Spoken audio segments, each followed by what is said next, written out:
colleagues at Berkeley was teaching my nonviolence course, and after I retired, I began to realize that I loved teaching, but there was, I don't want to say I hated the university, but it would be close to that. I mean, the bureaucracy was so difficult. And so when you are retired, you get to do what you want, and you don't have to do what you don't want, which is very bad for your spiritual development. But I'll take care of the spiritual development in some other way. So what we're going to do in the next 8 weeks is a condensed version of the nonviolence course, which was a year course. So it was 2 16-week semesters minus midterms and things like that. And the course was first nonviolence theory and practice, and then the second semester was nonviolence today. And the reason we're doing this again is twofold. Since I'm not doing it at the university, a lot of people have watched the webcast of that course. YouTube alone has about 113,000 people visited it. It maybe didn't take the whole course. And that's just YouTube. So there's also people watching it on the university's website and also on Meta. So people are getting something out of it. And the second reason is I have learned so much. I just want to share with you one brilliant moment of my young life after I had retired, and came to that point in the semester when I'm usually thinking, okay, what do I got to read? And I suddenly realized I could read anything I want. I could read stuff that was helpful for me to develop my ideas and so forth, and not to, prepare a package of some kind. So I went on a reading jag, and I learned a lot. And what I'd even like to do today is go over some of the basic background of what we're calling the news story, and then talk some about what we've learned in the last 20, 25 years about organizations. And mind you, in this proximity to Silicon Valley, it's kind of silly for me to be talking about organizations. I'm not even particularly good at organizing things. But there are some basic principles that I think are encouraging that get us away from the old style of organization into something more creative and a little bit closer to what they call biomimicry.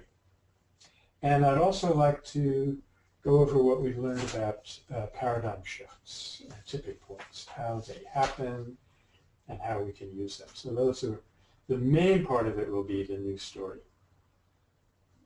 So, but before I begin, okay, that looks like a very, very nice rating. Good. So let's just begin then.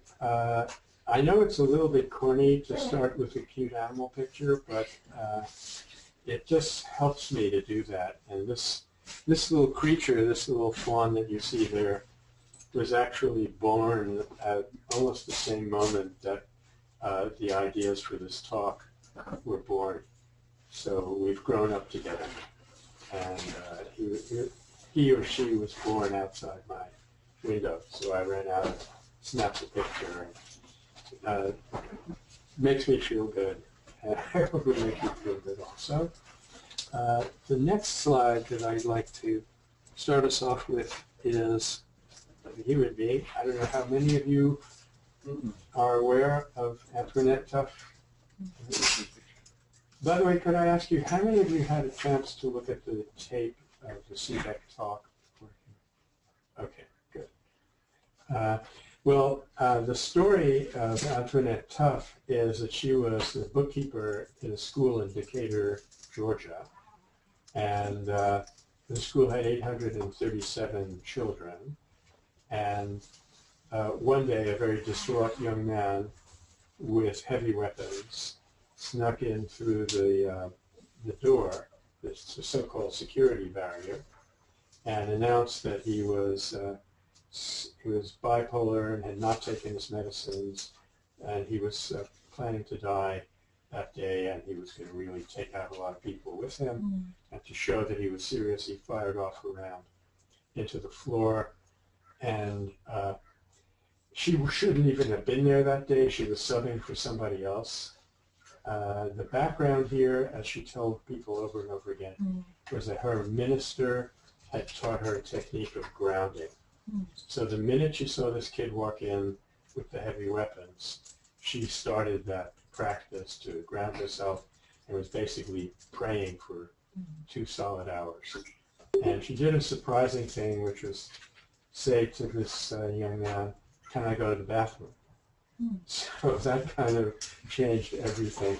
And then when she came back in, she said, "I know you have troubles. I have troubles too. Do you want to hear what's going on in my life?" So she made that connection with him. And she started calling him sweetie.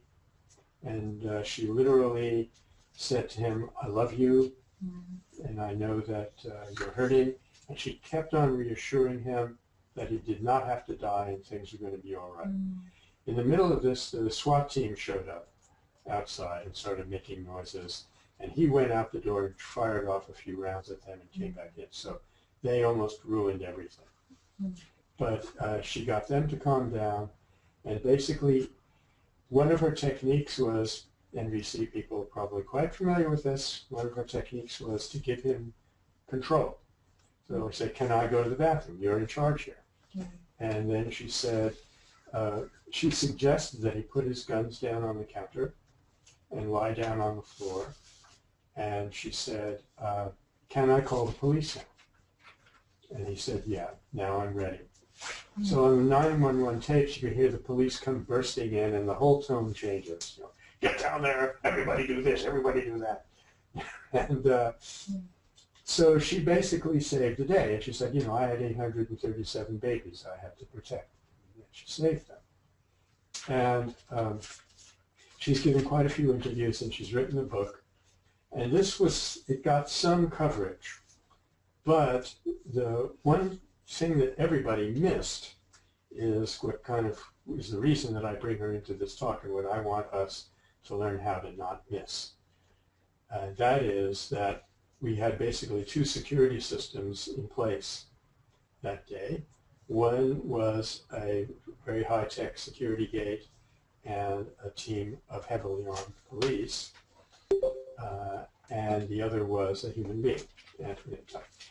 And the security fence and the police completely failed. In fact, they almost ruined everything. And Antoinette's tough succeeded. And if we were a rational society, we would say, "Oh, well, we need more Antoinette toughs and less iron barriers and SWAT teams." The first security team that we have in place is very expensive and it's a failure. And that sounds a lot like the criminal justice system, which has been called an extremely expensive failure. Not to mention, dare I say it, the war system. If you saw the cover of the Economist, it shows this F-16, I think it's an F-16, what do I know, taking off from an aircraft carrier, and the headline is "Back to Iraq," and the subtitle is "Getting It Right This Time." You know, like it failed and failed and failed and failed, and the next time we're going to get it right.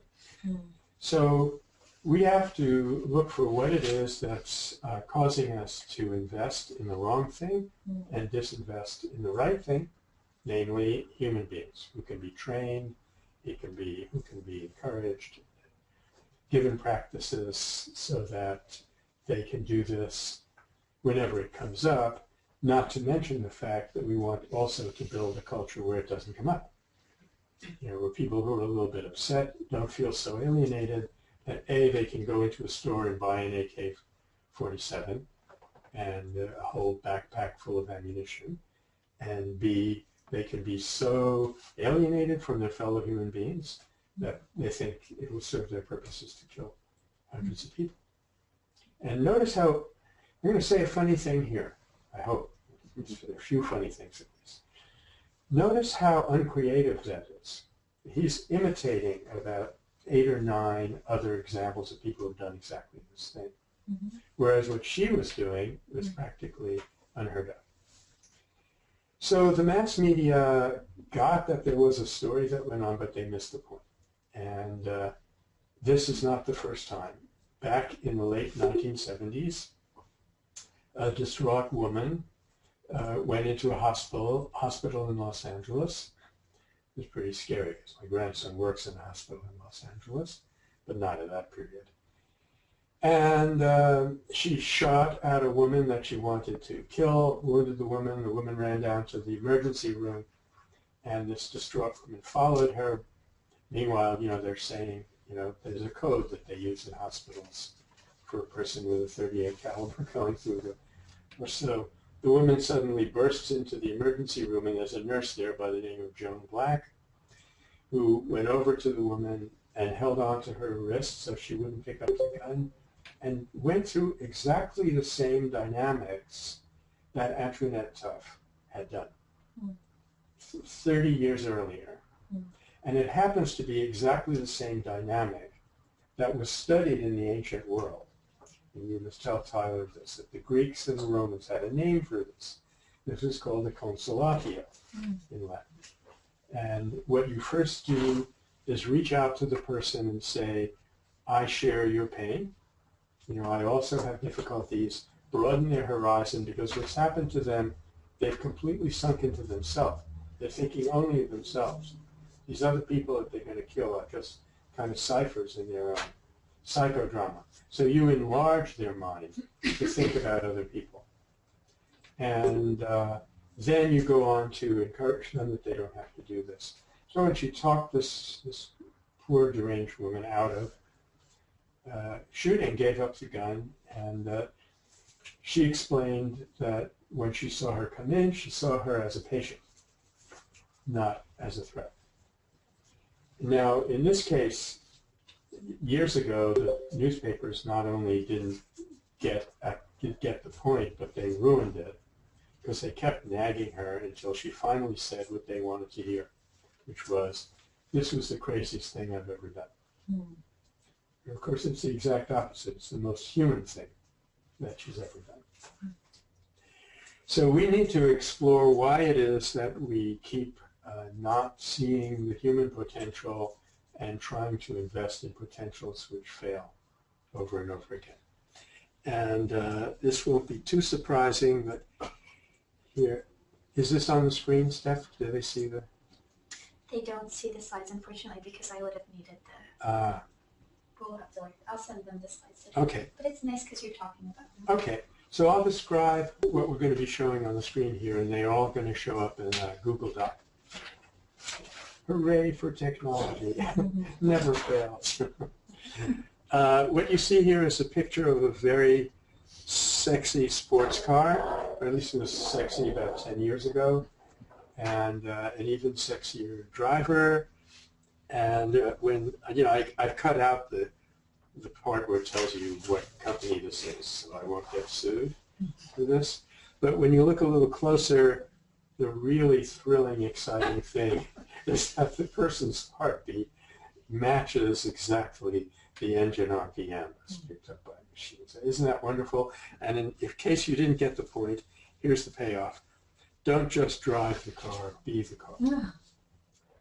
Now, this is not a one-off. We see, on the average, if we live in a major industrial age city, like Krakow or Warsaw or New York or Lund or Distrito Federal, we see between, or in Tokyo, we see between 3,000 and 6,000 commercial messages every day.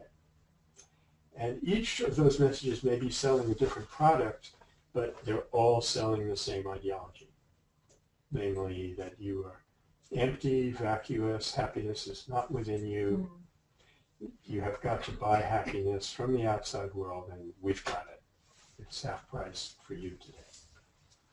And there are the many ways in which this has led to an exceedingly strong degradation of the human image. I'll just share a couple more with you.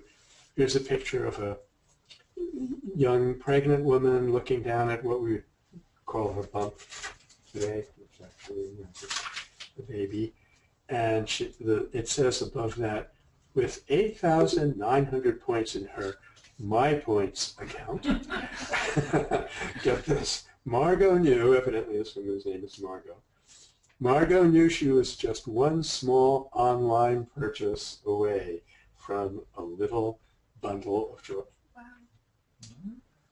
Now, you know, what does a little bundle of joy mean? In idiomatic English, it means a baby. And so we have, in other words, carried out commoditization of the world to the point that we've now commoditized ourselves, our own bodies. This is the most sacred of possible human acts, childbirth. And here it is reduced to 100 more My Points account and a little online purchase.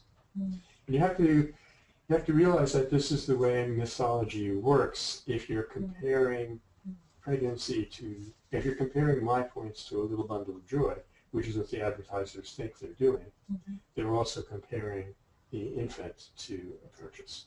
That's how symbolism works. When Ronald Reagan said that the Nicaraguan Contras are the equivalent of the Founding Fathers, he was also saying that the Founding Fathers are the equivalent of the Contra.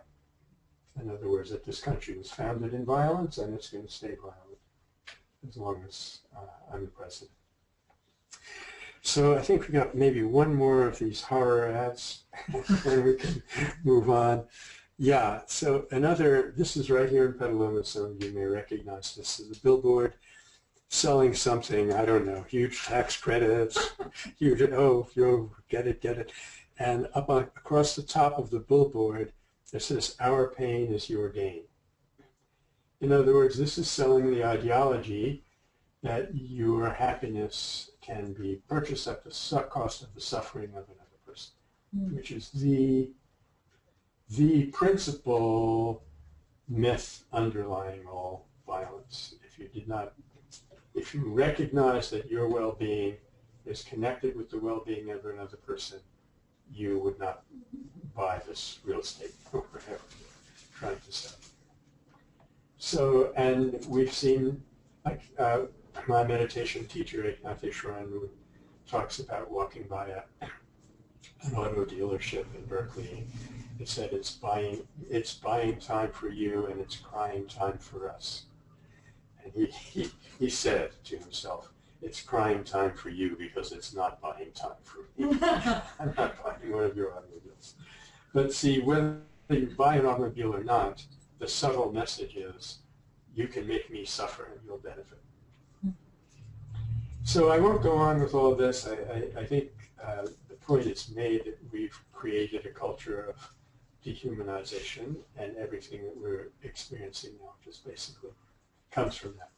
And this is what is sometimes called the old story. This is the old paradigm, the old story that we are separate material beings doomed to compete for scarce resources. So scramble, get more resources, and the person who dies with the most toys wins, and all the rest of it. And there's a concerted effort in some circles, going on now actually for quite a while. Let me read you a quote from a book by Warren W. Wager. Gee, his initials are WWW. He really was on top of it when the web came out. Anyway, he wrote a book on world order. At this time, back in the 70s, actually this book came out in 1967, I was getting interested in world order and forms of organization, but didn't have a license to teach it. So I couldn't study it but you already know that story. How I got out. But he said, this is a quote from his book, "The previous system of basic values is now largely disintegrated. A new system of values has not yet been built."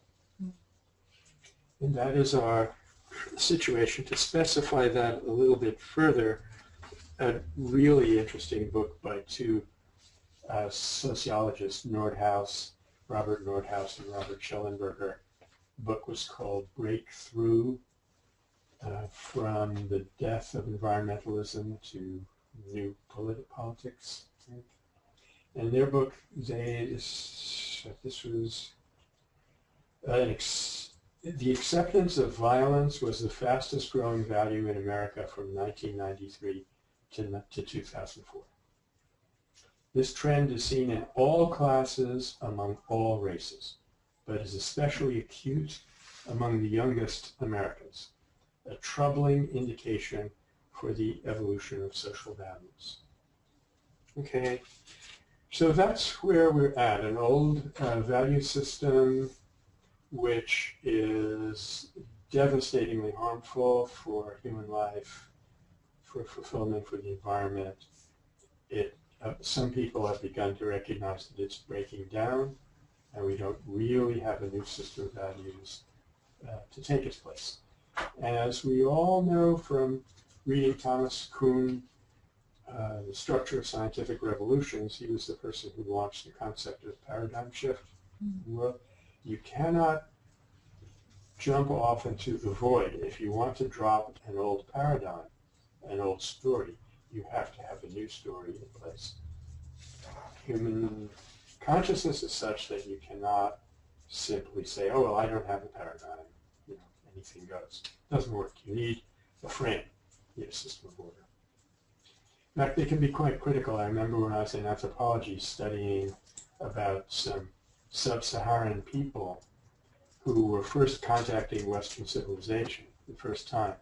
And their whole value system, their whole way of understanding their world was suddenly made invalid. And some of those people literally died. They experienced what was called ritual death. They went off and they just stopped eating and they died because without a framework to explain how the world works, you don't feel you belong in the universe. You can't live. Okay, so at this point, I'm going to say something that I should have said a long time ago, but I got carried away. And that is, what we also do here, as some of you know, is have hope tanks, which are much more conversational. And I'd like this to be kind of in between a hope tank and a PACS lecture. Okay, so please feel free. Stop me at any point. You want to bring up something that you know that I don't know, that ties in or clarifies something, just let me know. So we're going to shift now, fortunately, away from the old story, which I think we've now characterized ad nauseum, and go into where we're going to get a new story. Well, it turns out that where we're going to get a new story from is absolutely a non-problem. The new story is actually a misnomer. This is another, never mind. No, we're going to skip these. They're too horrible. This is how truth and reality have also been subverted by this, in this case, not advertising, but by entertainment media. Anyway, you'll all see this in the Google Doc. Here is a very nice picture of Martin Luther King with his family, with Coretta and Yoko, his first daughter. You see what a nice father he was. And it was he who said, we must rapidly begin the shift from a thing-oriented civilization to a person-oriented civilization. And I'm putting this up here now for two reasons. First of all, because it's absolutely true, and it just absolutely identifies right spot on the shift that we need to create. We need to go from the SWAT team to Antoinette Tuff, from Mechanical Gates to Antoinette Tuff, or Nurse Joan Black. But also because it's not a coincidence that Martin Luther King came from the nonviolence background. Because what I began to realize over the years, at first I was interested in paradigm shift in a new story because I thought it would help usher in nonviolence. And I wasn't wrong about that. But I have now come around 180, and I think that nonviolence is going to usher in the new story. That's why talking about that right here and now. So as I was saying, there's a group of people who've been exploring how to get the news story on board. In some cases, they recognize where the news story might be coming from. This is a quote from a 14th century English mystical document called The Cloud of Unknowing. It's very unknowing. We don't even know the name of the author. He was apparently a Carthusian monk.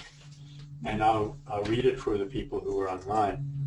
Beneath you and external to you, and incidentally the word external is going to be important for us. Beneath you and external to you lies the entire created universe. Yes. Even the sun, the moon, and the stars. They are fixed above you, splendid in the firmament, yet they cannot compare to your exalted dignity as a human being. Can you imagine saying that on television today? Your exalted dignity as a human being? You know, your Nielsen ratings would go way down. So the point I'm making, a part of it, is that at least we don't have to invent a new story. The new story is already out there. It's sometimes given a name today. It's called the wisdom tradition. It is completely consistent across all cultures. There is no teacher of wisdom who says that human beings are unredeemable, miserable worms, and they had better eat as much dirt as they can in order to survive, and kill the grasshoppers, and stuff like that. This gets very infectious. You know, I was in Dwinell, well, I was walking from the 4th floor down to the 3rd floor, and someone had written on the wall, "Kill honkies." And before I knew it, just part of my mind was saying, just show me a honky. I went and shared this with my students, and you know what they told me? You are a honky. That was a really shocking revelation. Anyway, back to our story. What I was saying is that there are people who have begun to identify the wisdom tradition as a source of the new paradigm, and that's great. But to my observation, there's sort of 3 new story communities going on out there. One of them is telling us about the universe story, and I've heard whole lectures where people just, you know, lay out a diagram of 13.7 billion years, and started with pure energy, became hydrogen plasma, and finally ended up with classics professors in the 21st century. And so that's the universe story. There's some people doing that. A lot of people are doing the environment story. Gaia, the planet. And in this community, people will even say, very triumphantly, we are animals. I'm going to take exception to that. Don't get me wrong. I love animals, but I think I have a different set of responsibilities. So the third image, we go from the universe to the environment. The third image is the human story. What is a human being? And I think this has been very underrepresented. That's part of the reason that I'm doing this. So Houston Smith, most of you know who he is. He said quite a while ago that we have absolutely no idea what a human being is. There's no agreed upon image of a human being in the world today, and there will be no further progress until we figure that out. And if we don't figure it out, there's not going to be any progress whatsoever. So this is a text from the Western tradition from the 14th century. It's a wonderful text, by the way, The Cloud of Unknowing. I've read it twice in Middle English. So sometimes when I get fed up with the university, I remember at least they taught me some stuff that I was able to use. And I'd like to spend a little more time with a quote from a more contemporary mystic of an Eastern background. This is Swami Ramdas, who actually came to the U.S. in 1954. That date is wrong, by the way. I have a new version of this slide. But he came here in 1954 and died about 6 years later. And Stephanie and I have actually visited his ashram Kerala, wonderful, thriving institution. Any place where they come around and offer you chai twice a day is, it's a good place for me. And not to go into the whole story of Ram Dass, which is quite amazing and fascinating in its own right, but this is just a quote that he delivered, I think, somewhere in the UK on his tour. And again, I'll read it for people who are not seeing the screen. On the physical plane, man is but an animal. On the intellectual plane, she or he is a rational being. So we have intellectual capacities that even the cleverest animals do not have. Even though we're learning more and more and more about what animals do have, and it's absolutely mind-boggling what they're capable of, but for what it's worth, there's a kind of intellectual capacity that we have that they don't have. On the moral plane, she or he is a power for good. On the spiritual plane, she or he is a radiant being, full of divine light, love, and bliss.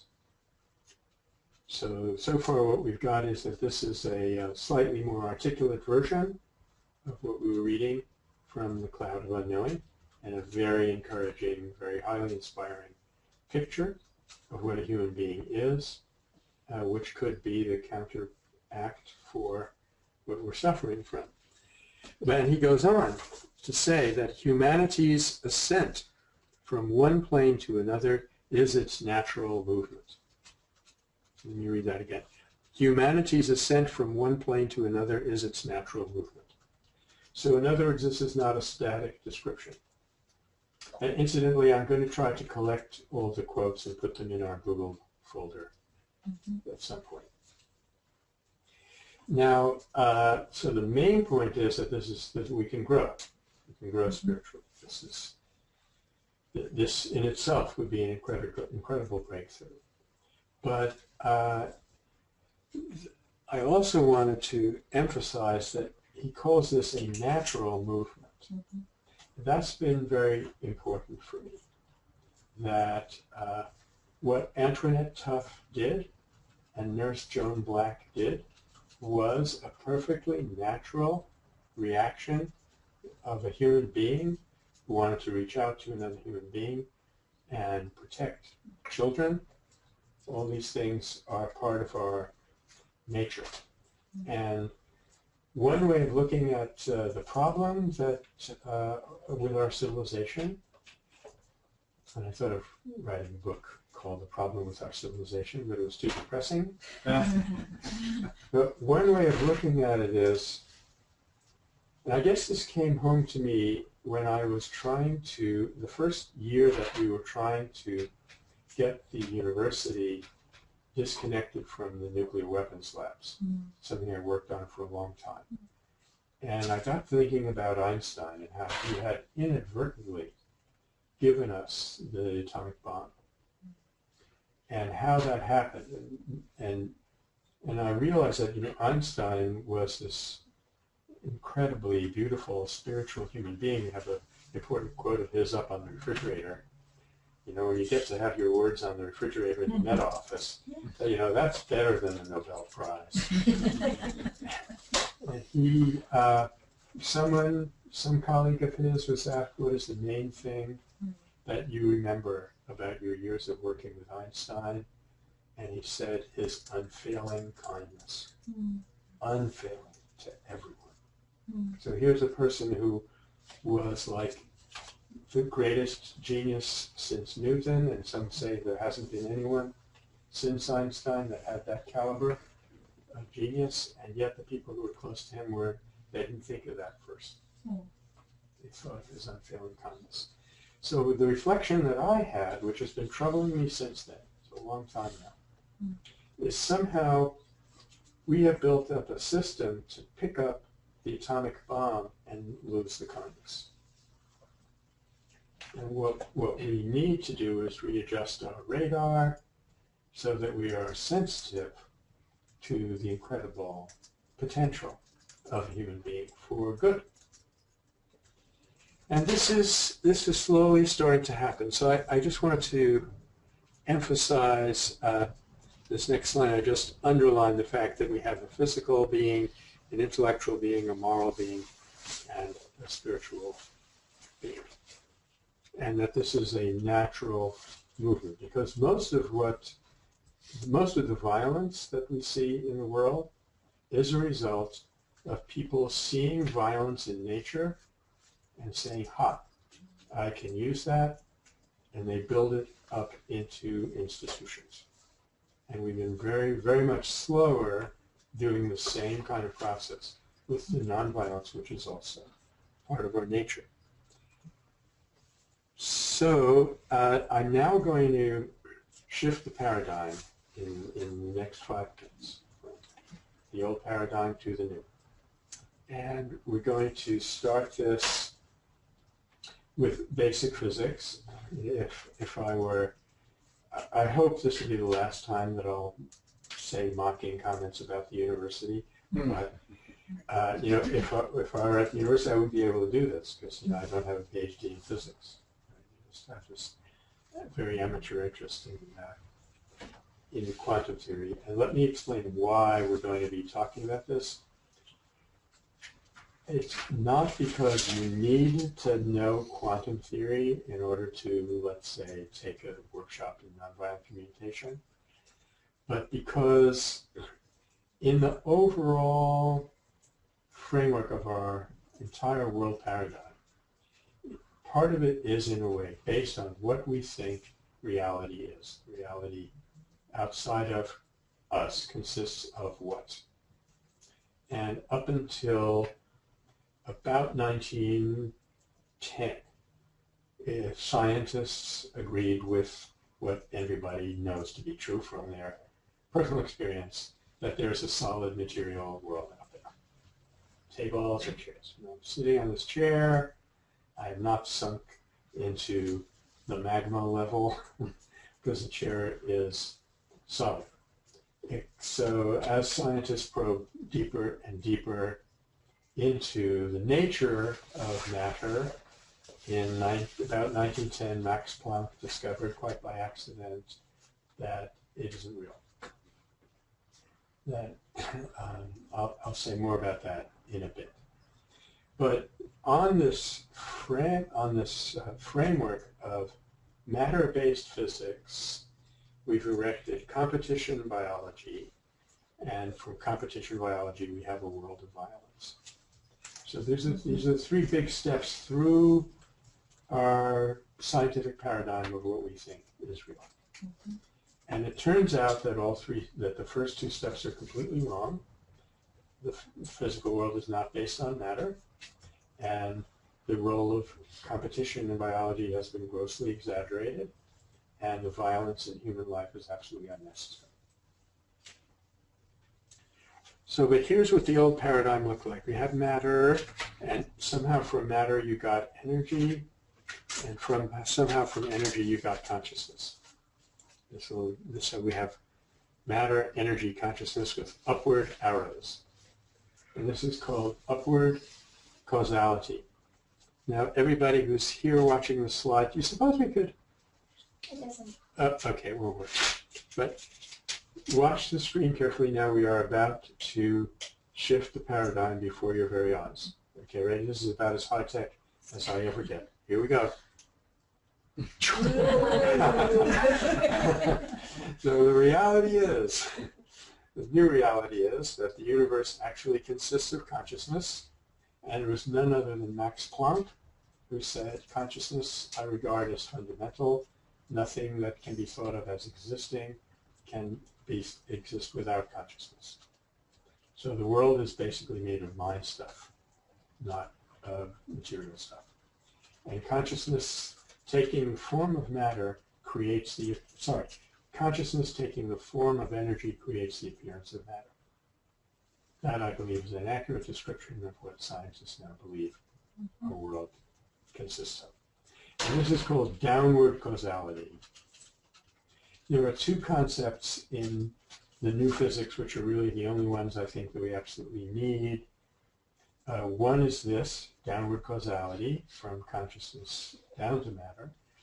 And the other is also called by a very bland scientific name, non-locality. Non-locality means our impression that what happens in one part of the world doesn't affect another part of the world is, again, an illusion. In reality, the world consists of these shifts in consciousness, which are called quantum jumps, and the essential character of a quantum jump is that it happens in the entire universe at once. Now you're looking at me very, some of you are smiling, some of you are saying, what are you talking about? And I honestly wish that I could explain this to you, but I can't. But the reality is that when two quantum entities interact, they are interacting forever. They are interrelated. And that is straight science, what I just told you. Step. Can you please repeat what you said about consciousness becoming Yeah. matter? Yeah. I can do that after I have a sip of water. So, okay, thank you, Kara, for raising that question. The correct way to understand our world, even before we get to our emotional world and human behavior and all the rest of it, is that consciousness, taking the form of energy, creates the appearance of matter. Okay. Now, I'm trying to get a. I have a funny feeling it's going to take me 3 weeks to get through this talk, but we can afford it. It's interesting to observe at this point. Well, okay, wait. Let me go back to the non-locality for just a second, and then go on to what I want to observe. Scientists are trying very hard to find ways to make the quantum world interact with our macroscopic reality so they can demonstrate what it really is. And it's extremely difficult. But they've got a few ways they've been able to do that. And there's a new field, incidentally, called quantum biology, where they're actually able to demonstrate how a photon makes its way through a cell. So it doesn't like enter the cell by one window and travel across to the other window. It exists everywhere at once, and the observer decides where it went. So it's what they call retrocausal. It's determined by the object, not by inner processes. Believe me, I'm as thrilled and as puzzled as you are by all of this. They have not been able to build a simple image that describes how this works. Newton could do it. He said, you've all gone into a pool hall, right? If I hit this ball, it goes there because of the force. One of these quantum scientists, Amit Goswami, was speeding one time in Oregon, and he was pulled over by highway patrol, and they said, why were you going at that speed?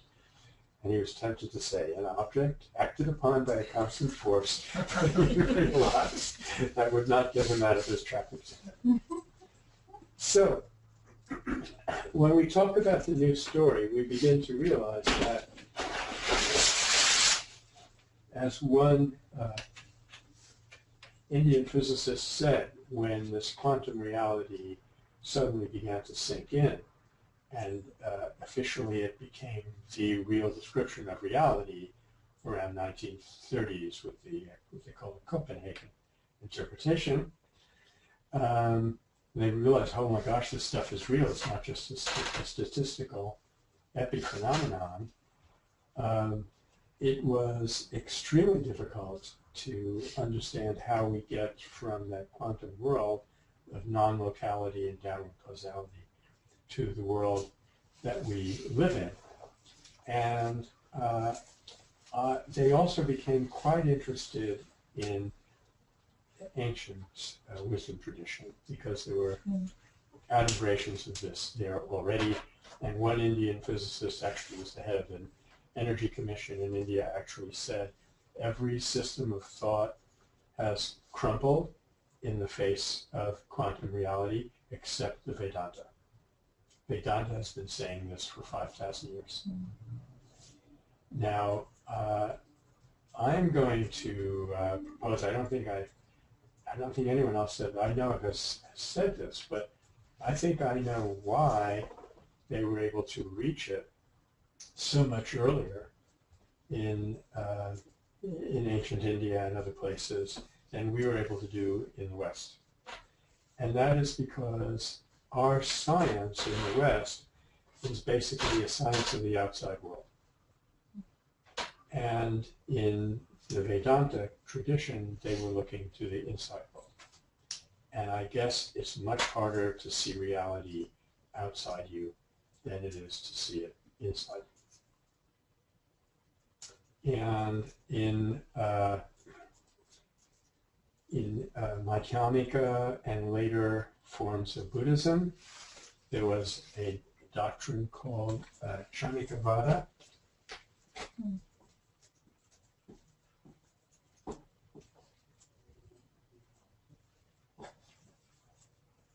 Vada means theory, way of speaking.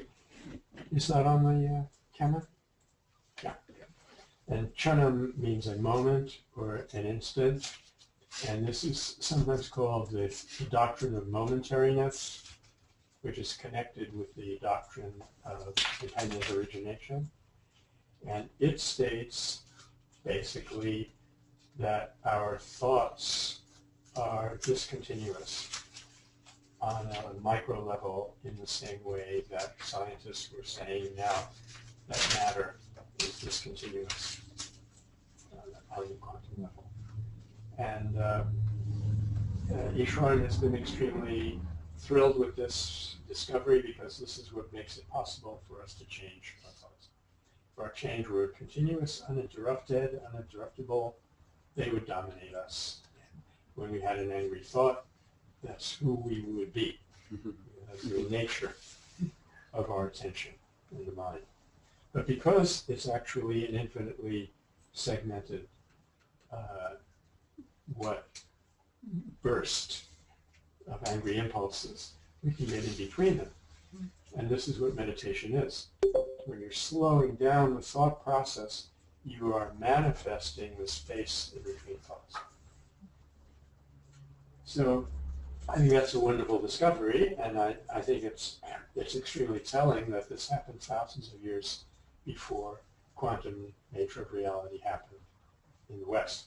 It's not our fault. It's not that we're stupid. Sometimes it seems that way. It's because we had focused our attention on the outside world, and that's why I was highlighting that word in the anonymous Cloud of Unknowing quote, that external to you is not as exalted as the dignity within you. Okay? I want to say one more thing about this parallelism, or this contrast, and that is if you try to see, nobody can explain exactly how consciousness becomes matter. In the West, we've been trying to explain how matter becomes consciousness, and that's even harder, because it doesn't happen that way. It's not true. But at least in the wisdom tradition, they had some insight as to how we can say something, we can make one intelligent noise about this process. And that is to say that the material world is actually Maya. Yay. In fact, it is Maya. Maya with short A's means made of, and Maya means Maya. Aren't you glad that's not your last name, Maya? So the world is made of appearance, not of the outside world. It's made of appearance, not of absolute reality. And now this word Maya is interesting. It comes from a root ma, which means to measure. So anything that you can measure is not absolutely real. Now, when I was finally, after many years, invited to give a TEDx talk. I went around and looked at other TED Talks, and they have a group of TED Talks which are supposed to be absolutely, these are the best. These people know how to do it, copy them. And I watched a talk by this one woman, and she was a really good communicator. It's going very well. But the climax of her talk was when she talked about one brilliant thing that her teacher had taught her. And that was, if you can't measure it, it isn't real. And that is exactly the opposite of the wisdom tradition, which is saying, if you can measure it, it isn't real. So this is a really neat way of throwing those two things into juxtaposition. Yeah. A bunch of times you've used the term wisdom tradition. Yeah. And I always thought, well, so are you referring to one particular wisdom tradition? Because there are many of them, aren't there? There are many of them. Okay, and so are you referring to them as a group, or are you referring to a particular one? I'm referring to the consensus of all of them. Okay. Because I think that's the wonderful thing about them. Just as science, it can be replicated. You know, if you do an experiment in California, you should be able to do the same experiment in Tokyo, whatever. And once science has come to a conclusion, it usually is accepted throughout the tradition, throughout the community. And similarly, the conclusions, the basic conclusions of the wisdom tradition are invariant. You know, the author of The Cloud of Unknowing would not disagree with Ram Dass. So that's right. And do leaders or developers, practitioners of wisdom traditions, do they communicate and collaborate in the same way the scientists do and come to consensus like that? Or really you're just saying cross-cultural people who have studied wisdom traditions say this? It's a funny thing. They seem to be remarkably uninterested in one another. The reason, I think, being that they have a job to do, which is to take care of miserable, suffering humanity like me that doesn't have much access. So that's their job. So to get some jollies out of talking to another, I can't tell you how many times, because the great thing about being at Berkeley was all these incredible people came through, right? And how many times I would go to Ishram and I said, Swami Chinmayananda is in town. I can arrange for you to meet him because I'm setting up his lecture. And they're just not interested. But if you learn how to, it takes a little practice to read the code of what they're saying. When you get that practice, the consistencies are very obvious, and the apparent inconsistencies fall away. They're all very negligible. Yeah. So I think the term wisdom tradition was coined by Houston Smith. Did a lot of coining of stuff. Yeah. And who's he? He is a religion scholar. He wrote an incredibly popular book called The Religions of Man. Then it became a political liability to have that title. So he brought it out again in a new edition called The World's Religions. But he was just a hugely successful popularizer of the religions of the world. And a wonderful human being. I'll never forget when he was teaching at Berkeley. He had this huge class. He was hard of hearing by that time. So some student, way in the back of Wheeler 11 or something would have a question. He would get down off the podium and walk over to that student, listen to the question, and then walk back up to the podium and repeat the question and answer it. He's a wonderful guy. I wanted to share one experiment with you, which will now start moving us past the physics area, which for all its fascination, it's not entirely clear what it means or how to use it, into areas that are a little closer to home. I said that non-locality is a fact of nature somehow, and how it was easier to come up with non-locality in the wisdom tradition, where it's also popularly known as the unity of life. And now people have been trying to document this scientifically, and there's an experiment carried on by a rather flamboyant, somewhat notorious Mexican Jewish scientist by the name of Jacobo Ginsberg Ginsberg something, I think. And he was a hyphenated name. Zimmerman, Ginsberg Zimmerman. He disappeared somehow. We don't know where he is. Anyway, before he disappeared, he carried out an experiment which I want to share with you. The first part of the experiment had already been done by a number of people, and it works like this. So a while ago, most of us here were meditating together. Now, let's say I get up from meditation and I go back home to my ashram. And you're sitting here and somebody flashes a bright light at you, and there are these fMRI set up on your head so to see where your brain is being activated. In response to the light, your brain activation will show up on this machine. And guess what? So will mine, even though I'm not seeing the light. I am somehow picking that up from you, and they started doing this with people who were further and further away. It did not seem to make a heck of a lot of difference. And finally,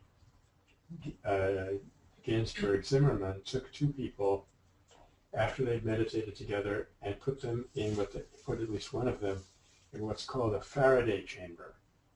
Faraday chamber is a lead-lined room through which no electromagnetic radiation can go. So there is absolutely no cell phone communication there. The way to really, really punish a teenager is to put him or her in a Faraday chamber for about 1 hour. Anyway, more seriously, it turns out that it had absolutely no effect on the resonance. So in other words, there is a kind of communication going on, they say between brains, I rather say between minds, that does not depend on any known physical type of transmission. Now here's an interesting little wrinkle to all of this. If you, other scientists who were skeptical tried to reproduce these experiments, and it didn't work. And if you ask me why it didn't work, I would say it didn't work because they were skeptical. This is an observer-created reality, you know, and their consciousness affected the consciousness of the people who were going through the experiment. So you need a lot of sophistication to start detecting these new story phenomena in the world that we live in. Let's see. Would you all like to take a break? 5-10 minutes? Okay. So let's come back in 8 minutes. It'll be exactly 11:20. Meantime, is there anybody online who'd like to ask something?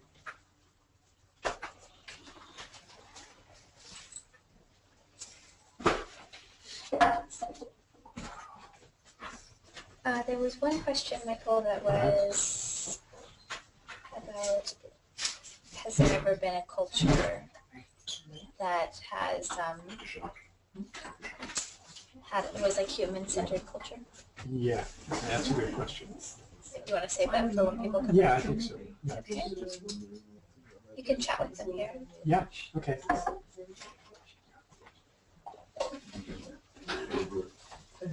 By the way, the Faraday chamber is up in the background. Is there a restroom? Oh, yeah. In fact, We had a couple of good questions in the meantime from friends who were watching from afar. And one of them was, is there a collection, not along the lines of your question, Luke, is there a collection of, quote, the wisdom tradition? And there are several. One of them is by Aldous Huxley. It's called The Perennial Philosophy. They didn't have the term wisdom tradition yet. And there's at least 2 other very big anthologies.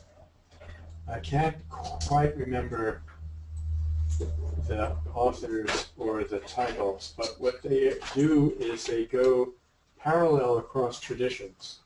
So let's talk about immortality. What do the Sufis say? What do the Jews say? What do the Hindus say? So wonderful little quotes. Okay.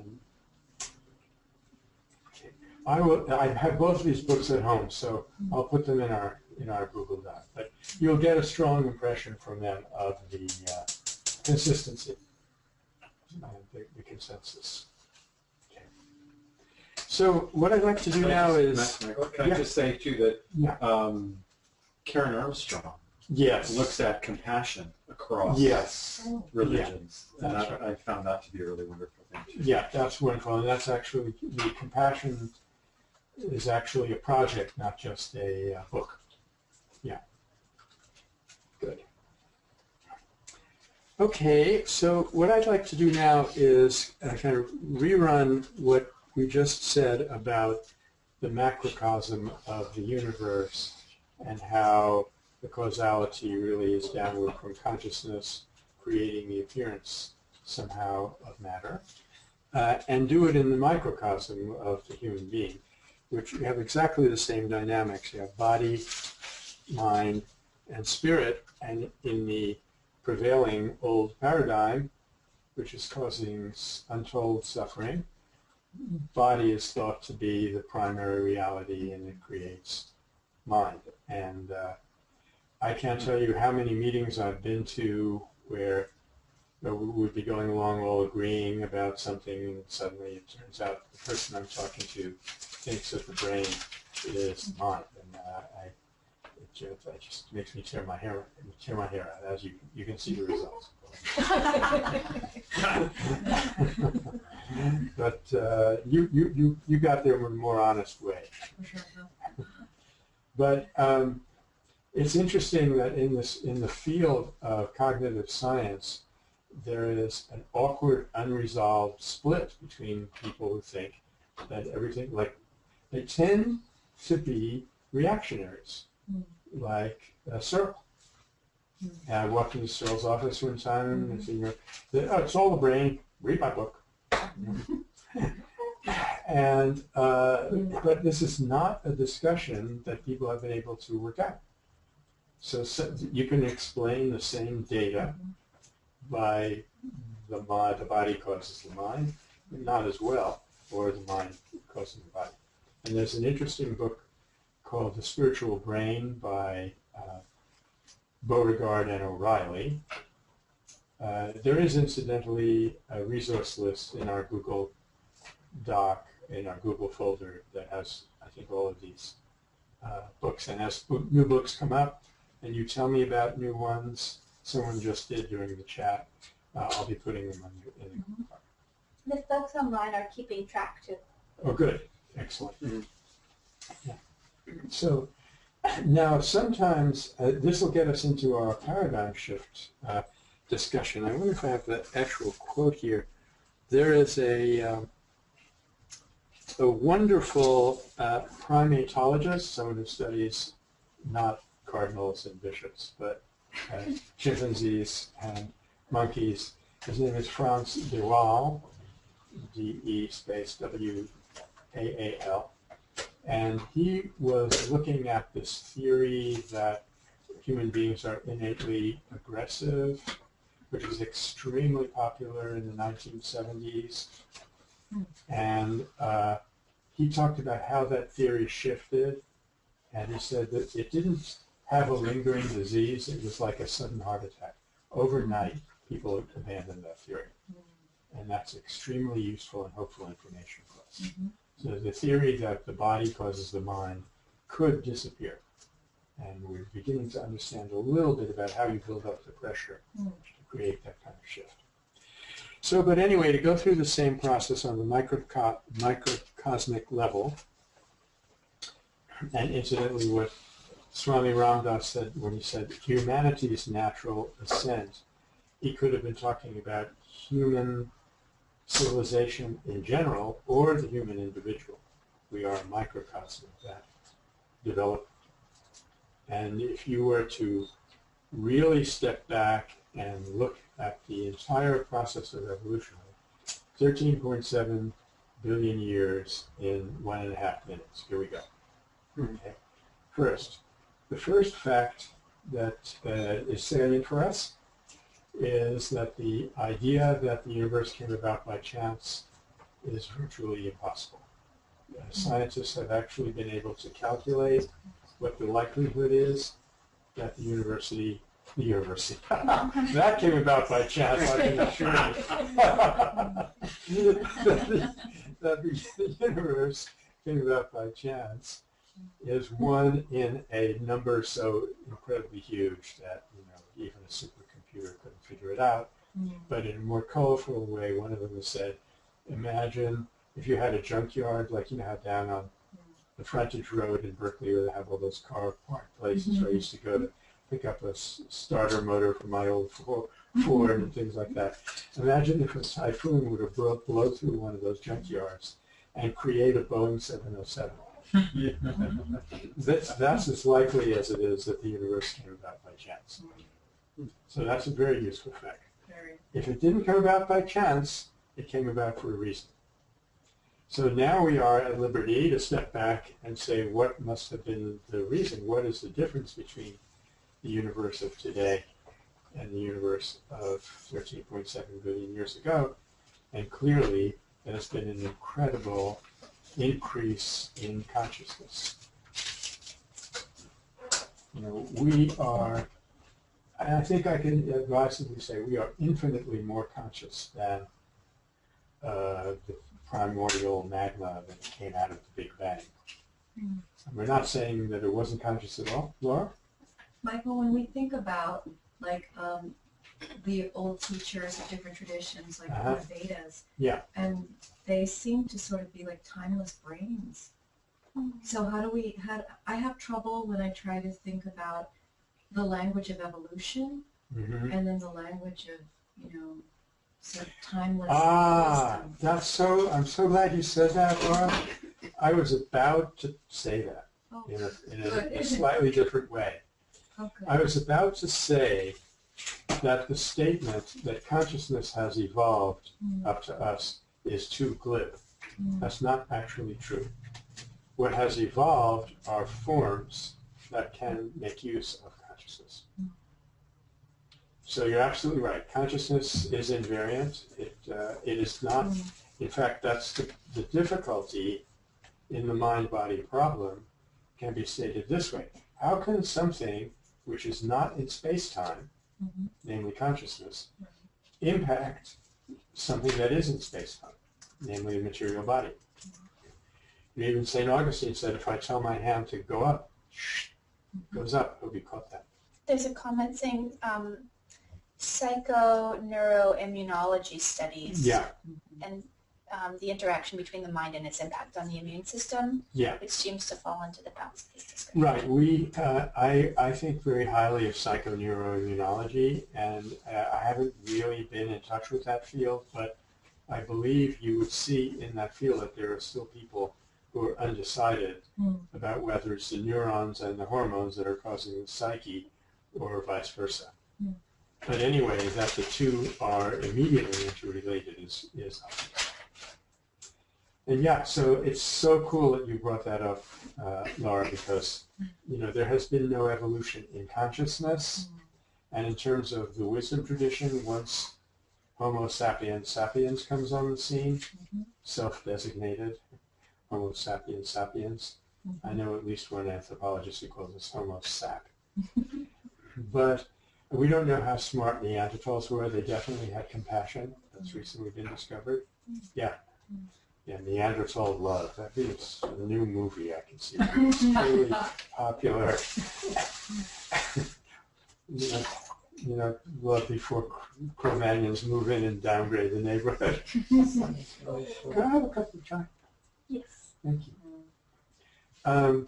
But anyway, as long as human consciousness has been around, consciousness manifesting itself in the world has not changed. But the third step in evolution that I wanted to go on to describe is that it's to be that some human beings have completed this process. For example, if we look for one very good way of measuring the evolution of your ability to manage consciousness, it would be how much can you empathize with another being? And if you only can empathize with people in your family or your community, sometimes not even that anymore, I saw a father and son in Petaluma the other day in the new cell phone store, but it was horrendous what that guy was doing to his son. It was horrendous. Fired me up to teach this course. Whereas for someone like Gandhi, a Western journalist once asked Mrs. Gandhi how many children do you have? And she said, well, that depends who you ask. I have 4. My husband has 400 million. In other words, his love for the meanest individual in India is as great as mine is for my 4 sons. She recognized that in him. So that is telling us that there are some human beings who have completed this evolution, where their consciousness is without limits, at least in terms of their ability to empathize with others. And what Nonviolent Peace Force does is it goes in and wakes up that capacity in people who have lost it. We can get around to that soon.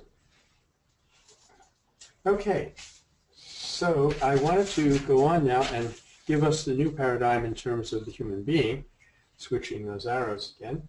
Spirit taking on limitations creates what we know as mind.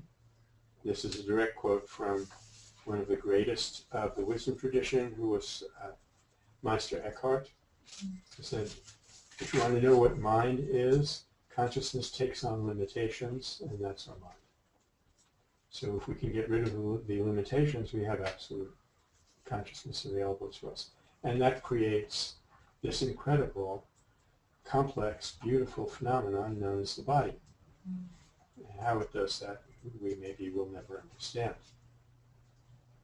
But I remember, don't get me wrong, I love my father. He was a wonderful man.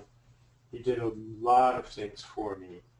But he was a classical biologist. And he couldn't help it. That was his period of time that he grew up in. And I'm not making fun of him for this, but he taught me to laugh at Lysenko. Now, Lysenko was that evolutionary theorist who said, you have these giraffes, right, and they have really short necks. And some of the leaves that they want to eat are way up on the tree. So they have this desire to stretch their neck. And from generation to generation, that desire manifests itself as a long neck. And people thought, yeah, this is ridiculous. Desire cannot have any impact on the material world. So then you have to bring in this Darwinian process, random evolution, natural selection, survival of the fittest. Every one of those key elements in the Darwinian theory has now been disproven. Evolution does not work that way. So what we're back to is Lysenko. And the Upanishads say a man is what his deep driving desire is. As your desire is, so is your will. As your will is, so is your deed. As your deed is, so is your destiny. I'll try to put that quote in our Google Doc. So I wanted to go on now and talk about the human science. And I now, with this next slide, which you'll see, I turn to my really infallible source of wisdom, which is not the mystics, but bumper stickers. You know, I saw a bumper sticker the other day in Santa Rosa that said, my wife complains I don't listen to her. At least I think that's what she said. So, for real wisdom, I turned to bumper stickers. This one was thumbtacked to an old guitar in a friend of mine's front yard in Tamales. And I've subsequently seen it on a few old cars as well. It says, we are not human beings having a spiritual experience, even in Marin County, even in Spirit Rock. We're not people having a spiritual experience. We are spiritual beings having a human experience. That's beautiful. Isn't that beautiful? In other words, consciousness, conceptualizing a human being becomes a human being. Incidentally, if you want to see a real giraffe, they have some up in Safari World. It's kind of expensive, but... I was going to say Oakland Zoo has a great giraffe exhibit. Oh, good, Good. And another theory I heard about the long necks Uh-huh. is that they like to caress each other Oh, with their necks. oh, I like that theory also. But it is incredibly handy for getting leaves off the top of the tree. Yeah. So love and desire have created who we are, and clearly to realize that is to achieve what is called self-realization. That's why Swami Ramdas said we are a being of divine light, love, and bliss.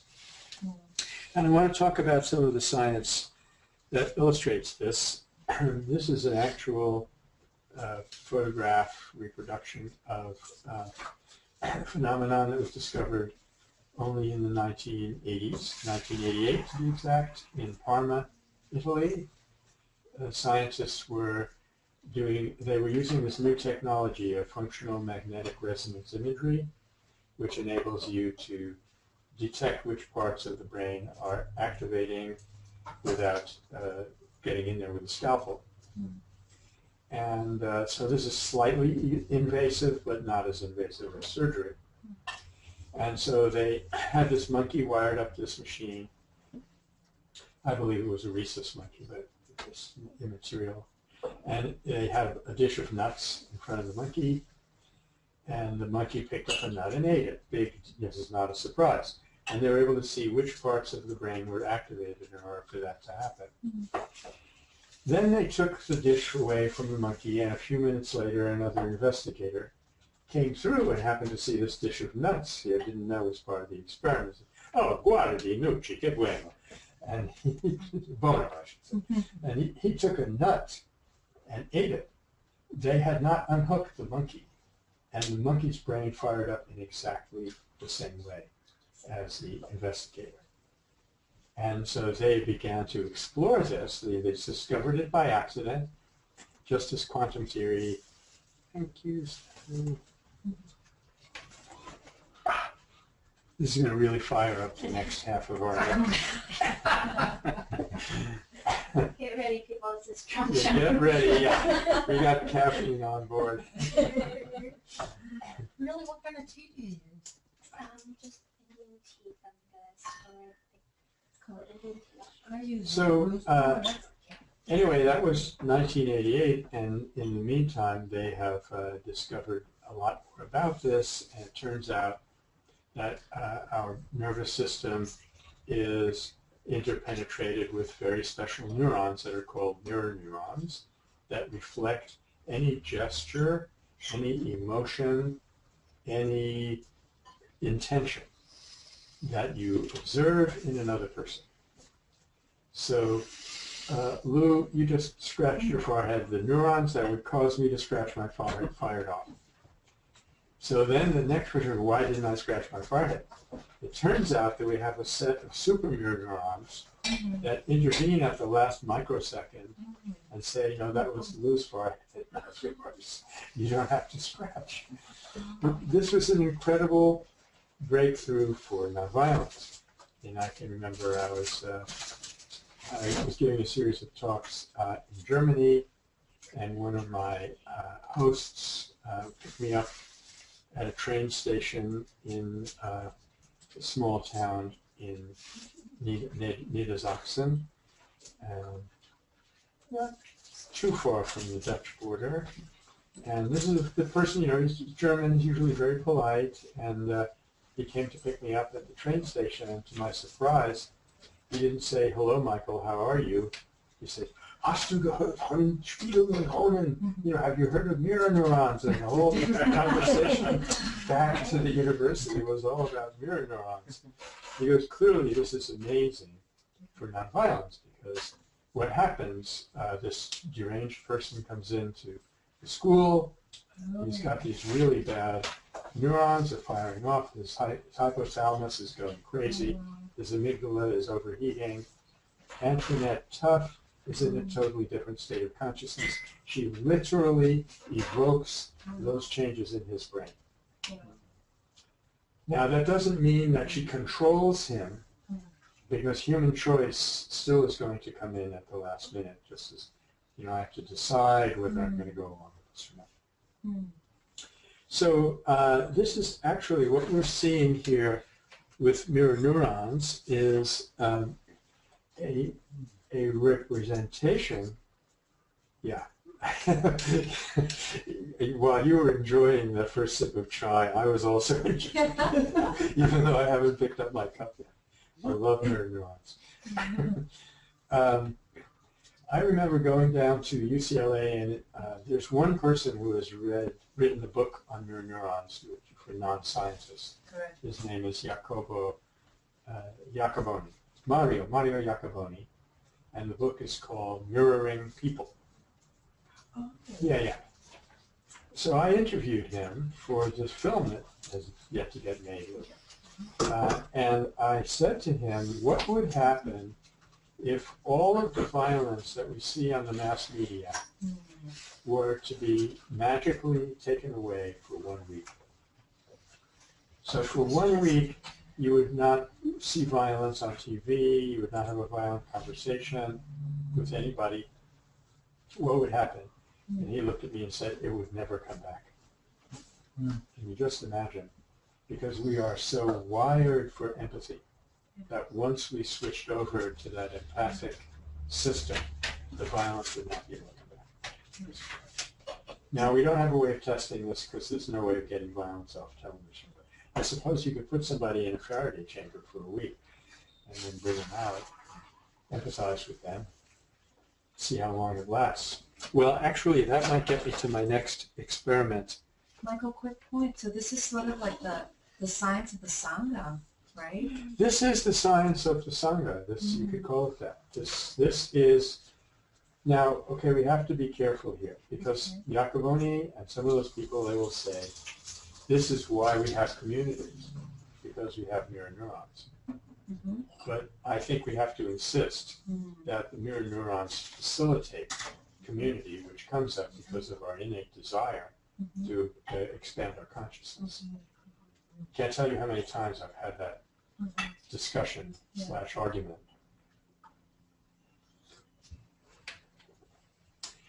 So I hope that you have some chai out there. If not, you can enjoy it mirroringly through ours.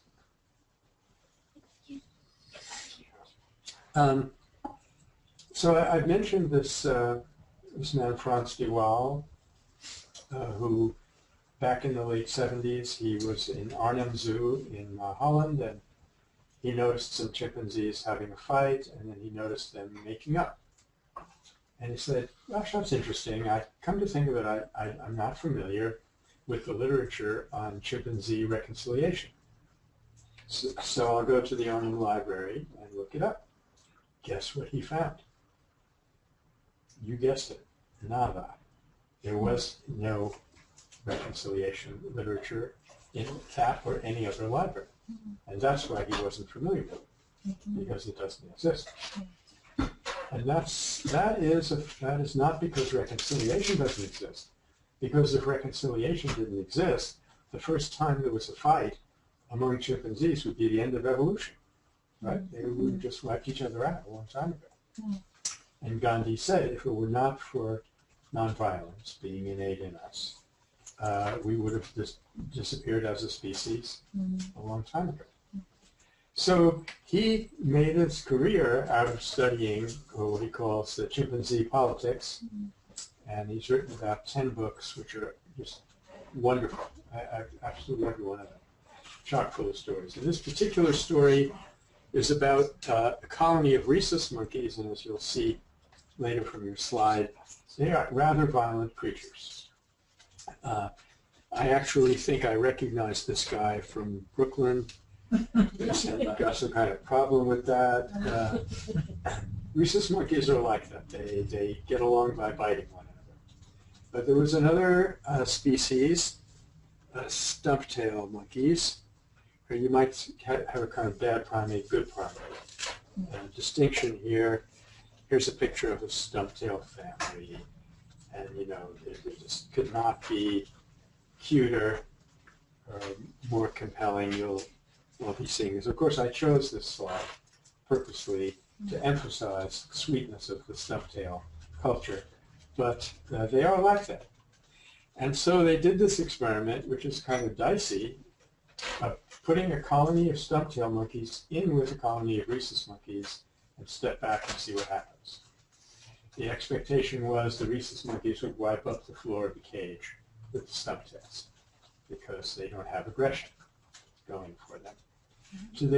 So three amazing things developed out of this. The first was amazing enough, and that was that actually what happened was the stump-tails stood their ground.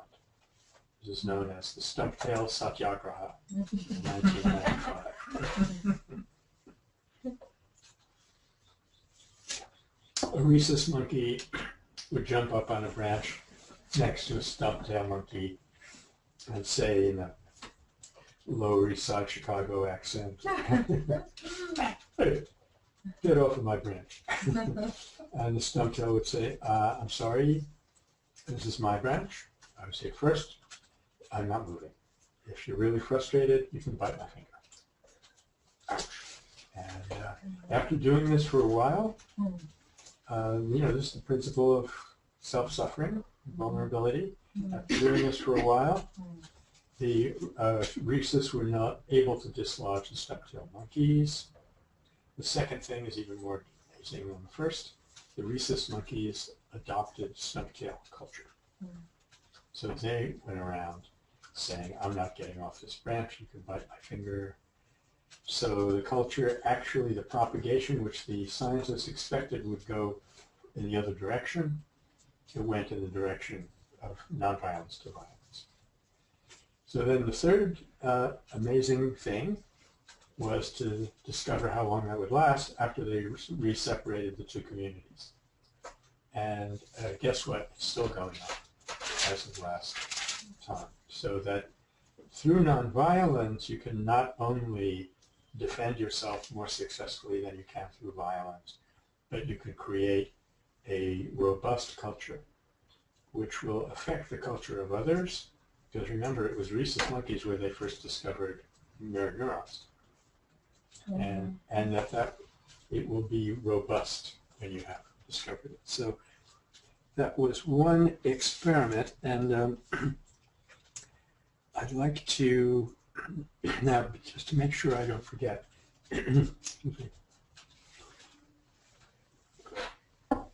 I want to mention this Wheeler and Fisk experiment.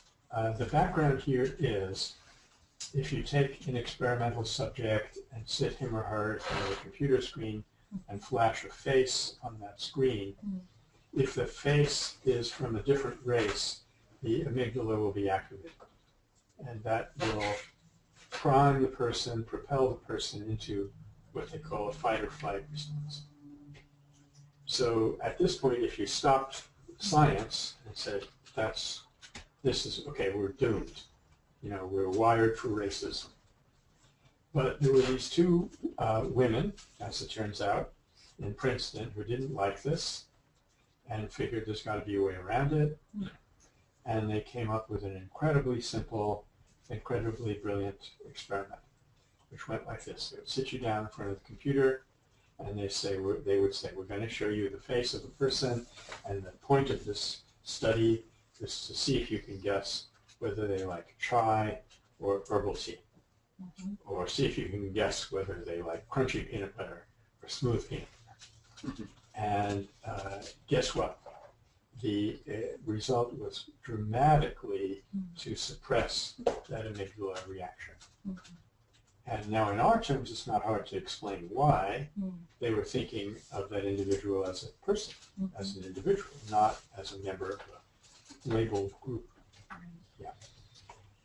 So that not only shows us that the power of rehumanization, but it shows that no matter how we've been wired by our evolution, we still get to be human beings and decide what we're going to think, feel, and do. It was an incredibly valuable experiment. To my knowledge, there hasn't been any follow-up. We don't know how to do this. Michael, do we have that? Is that going to be a resource? We have the details about their names and all that? Yeah. It was in, I think it was in the Journal of Experimental Psychology, and it's in the Google. Thank you. There's also a dean at Berkeley whose name I'm not coming up with at the moment. John, who really likes this experiment. He's the only person I ever met who heard about it besides me. I'll try and get you that name. Now, where do we want to go with all of this? And we actually are coming out with good times, so if you have any comments, that's just fine. We know that the news story is not, it doesn't have to be invented, it's already out there. It's what has been traditionally called, of late, it's been called the wisdom tradition. It paints a terrific picture of the human being. It's all we need to change the core of the old paradigm, which is its image of the human being. But the fact that it's out there so far has not done us any good. And I think two things need to happen. We need to adapt it, and we need to adopt it. By which I mean we have to translate the wisdom tradition into terms that we can understand, and we have to believe it. It has to be the image through which we see the world. We being a large sector of the population that it actually makes a difference. And as it happens, unless you don't believe in chance, in which case there's some purpose behind this, in the last 20 or 30 years, both of these things, there are two things that have come about that are ideal for this very purpose. For adapting, we have the new science. Because what they're now doing is showing you point for point how the new story can be real in terms which even rational Western people can understand. Or at least if we get to a point where we can't understand it, at least we know the reason we can't understand it is because of our limited ability, not because it isn't plausible.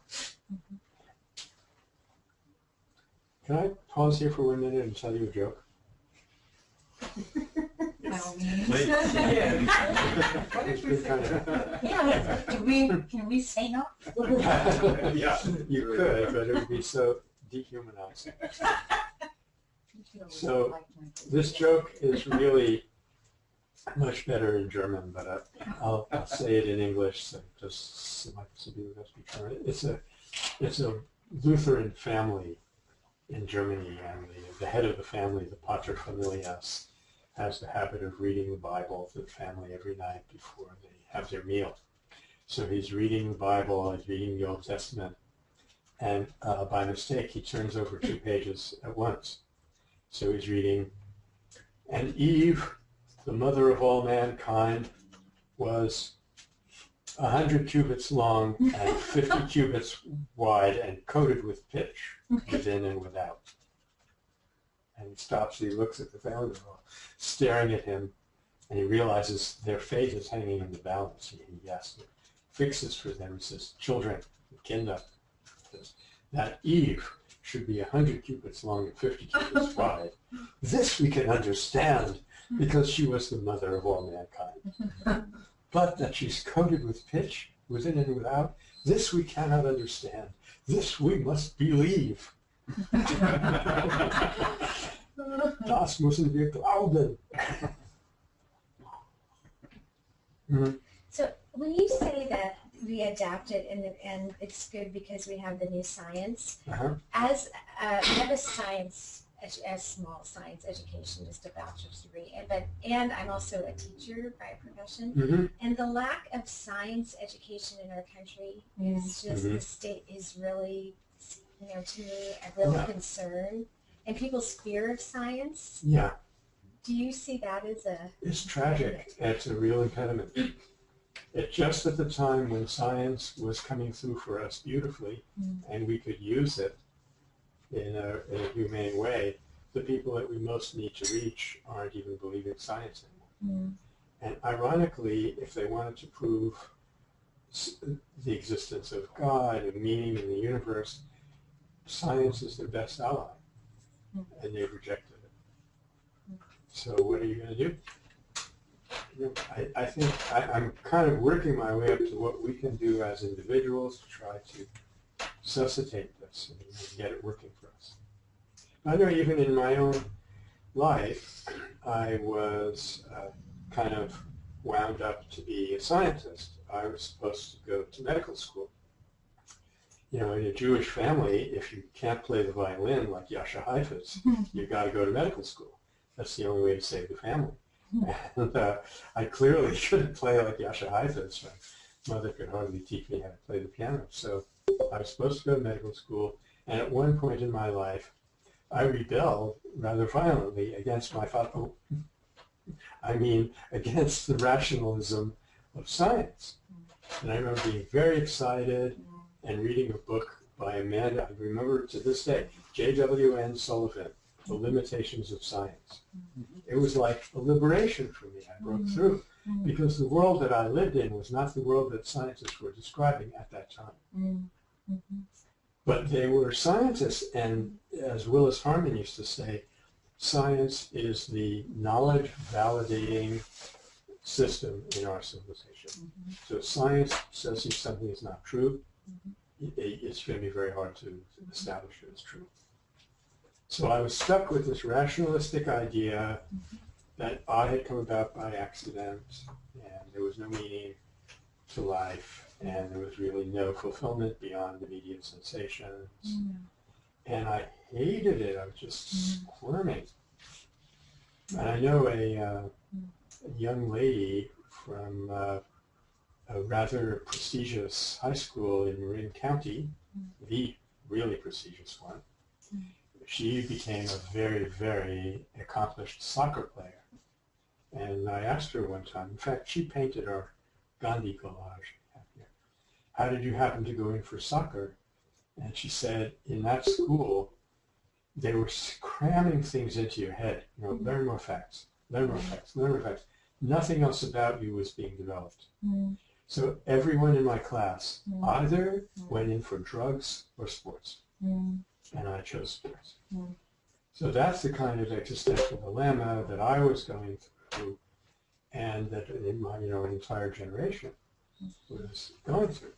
And now science has become this most beautiful enterprise, and the Dalai Lama is going to Stanford and giving these talks, and so what I'm stumping for is that people who are interested in nonviolence should know more about the science that backs it up, because it gives us confidence and it helps us communicate it to others. Yeah. Can we make comments or? Please make comments. Yeah. A friend of mine, very, very warm acquaintance, I guess. He's a professor emeritus of physics from Amherst College, and he used to also be the head of the Anthroposophical Society, which is Rudolf Steiner's work in North America. So he's very spiritually involved as well as scientific. And I heard him do a presentation once at a conference, actually that I organized, and he said, I tell my students all the time at Amherst, he said, we don't study science. So we know the mechanistics of the mechanistic reality that we see around us. He said we study science so that we can better behold the beauty of the universe. Yeah. And that's why we study science. And, yeah. And this is a man who devoted his life to teaching science. Yeah. Yeah.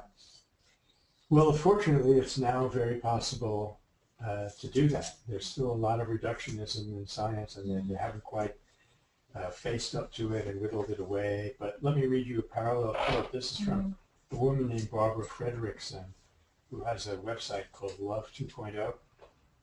I thought that was kind of intriguing. Love 1.0, I guess, is the Hollywood version. And I have this article of hers is actually on the Meta Center website. And incidentally, Meta has a project going to develop a very succinct, useful, well-focused science page, so that somebody who wants to know what is the basic physics, what are evolution scientists saying, what are psychologists saying, can get it off that page very easily. We're working on that. You know who you are. I'm going to share several of her findings with you but the result of them is science need not inevitably leave you holding a flat corkboard with a dismembered butterfly pinned to it. Mm-hmm. Science can also glorify painting a colorful and multi-dimensional roadmap, get this, for a more potent life journey. I love that phrase, a more potent life journey. One that eliminates the detours of false hopes, false prophets, false claims, and charts a course toward the real thing. It can leave the butterfly alive and whole and set it free. And we are uniquely positioned to do that now. It's so dramatic for me because in my youth I couldn't do this. The science was not doing that. And we have this new development in science, which is sometimes called the new science, in contrast to classical science. And as if that weren't enough, new science lines up with the wisdom tradition. And they're saying exactly the same thing. Mm-hmm. So we have not only a consensus, but a super consensus. A consensus of consensuses. Mm-hmm. Actually, the plural of consensus in Latin is consensus.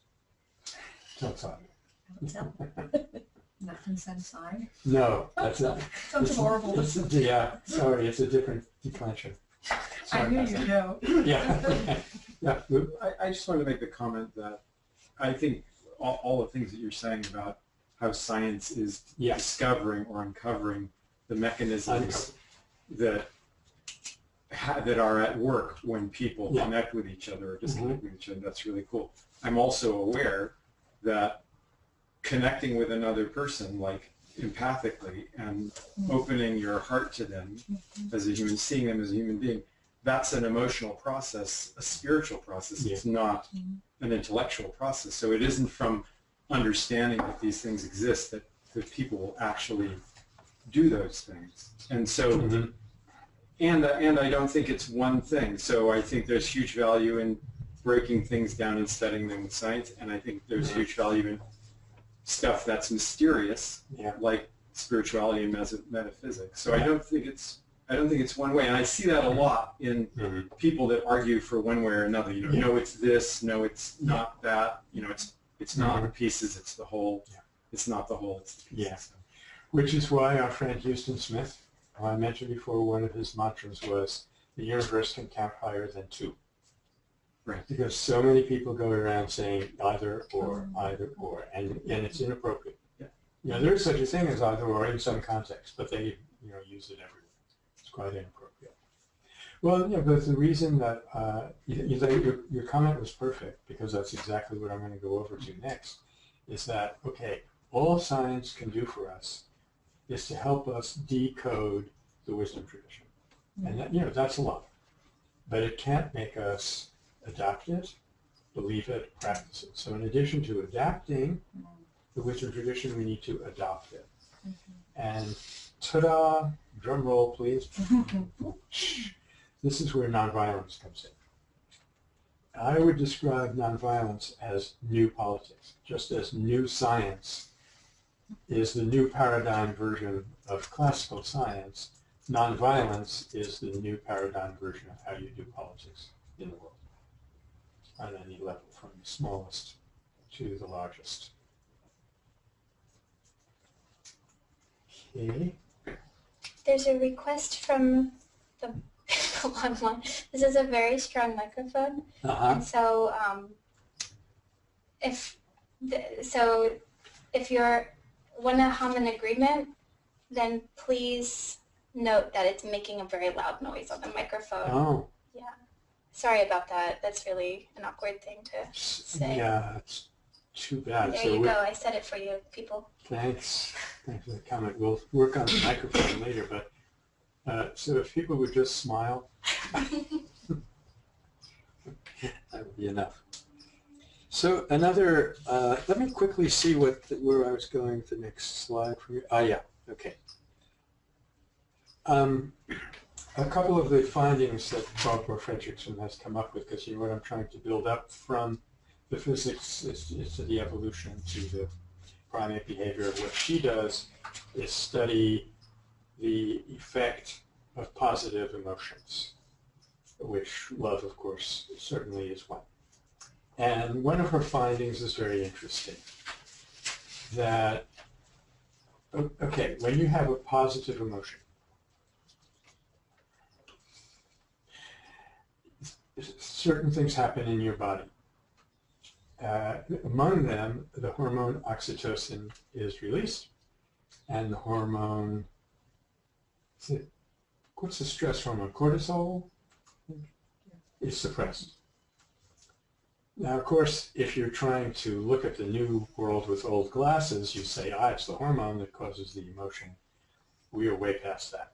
We're not even going to bother with that theory right now. As Albert Camus once said, we will not talk about that theory because it is dull. So she, in the course of her research, which is quite extensive, she's really well organized, she discovered that if you tend to have more positive emotions than negative emotions, you reach a tipping point where it kind of stabilizes and you become a more positive person. And she actually was able to find, and this is where science can do things that the wisdom tradition usually cannot do, or doesn't bother. She actually was able to do the math and show that the proportion is 3-to-1. You have to have 3 times as many positive thoughts as to 1 negative thought, and you become a positive person. Now, searching for an explanation for this bothered me because everything I've learned from Gandhi is that positive thoughts are ultimately grounded in the ultimate reality and negative thoughts are not. So positive thoughts should be more powerful. What is going on here? And I think what's going on here is called Western civilization. That we are so primed to see the negativity as real. That's, I had those 2 movie posters on with people with guns at the ready saying reality is ugly and truth hurts and stuff like that. That the positive reality, even though it is grounded in something much more real, has to fight harder to get established. That would be my explanation.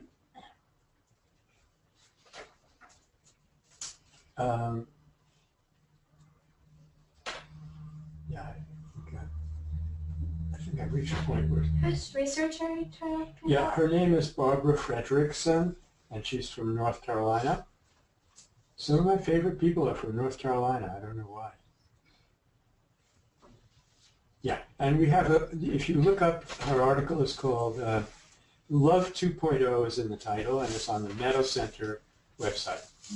So I'll put it also on the Google Doc.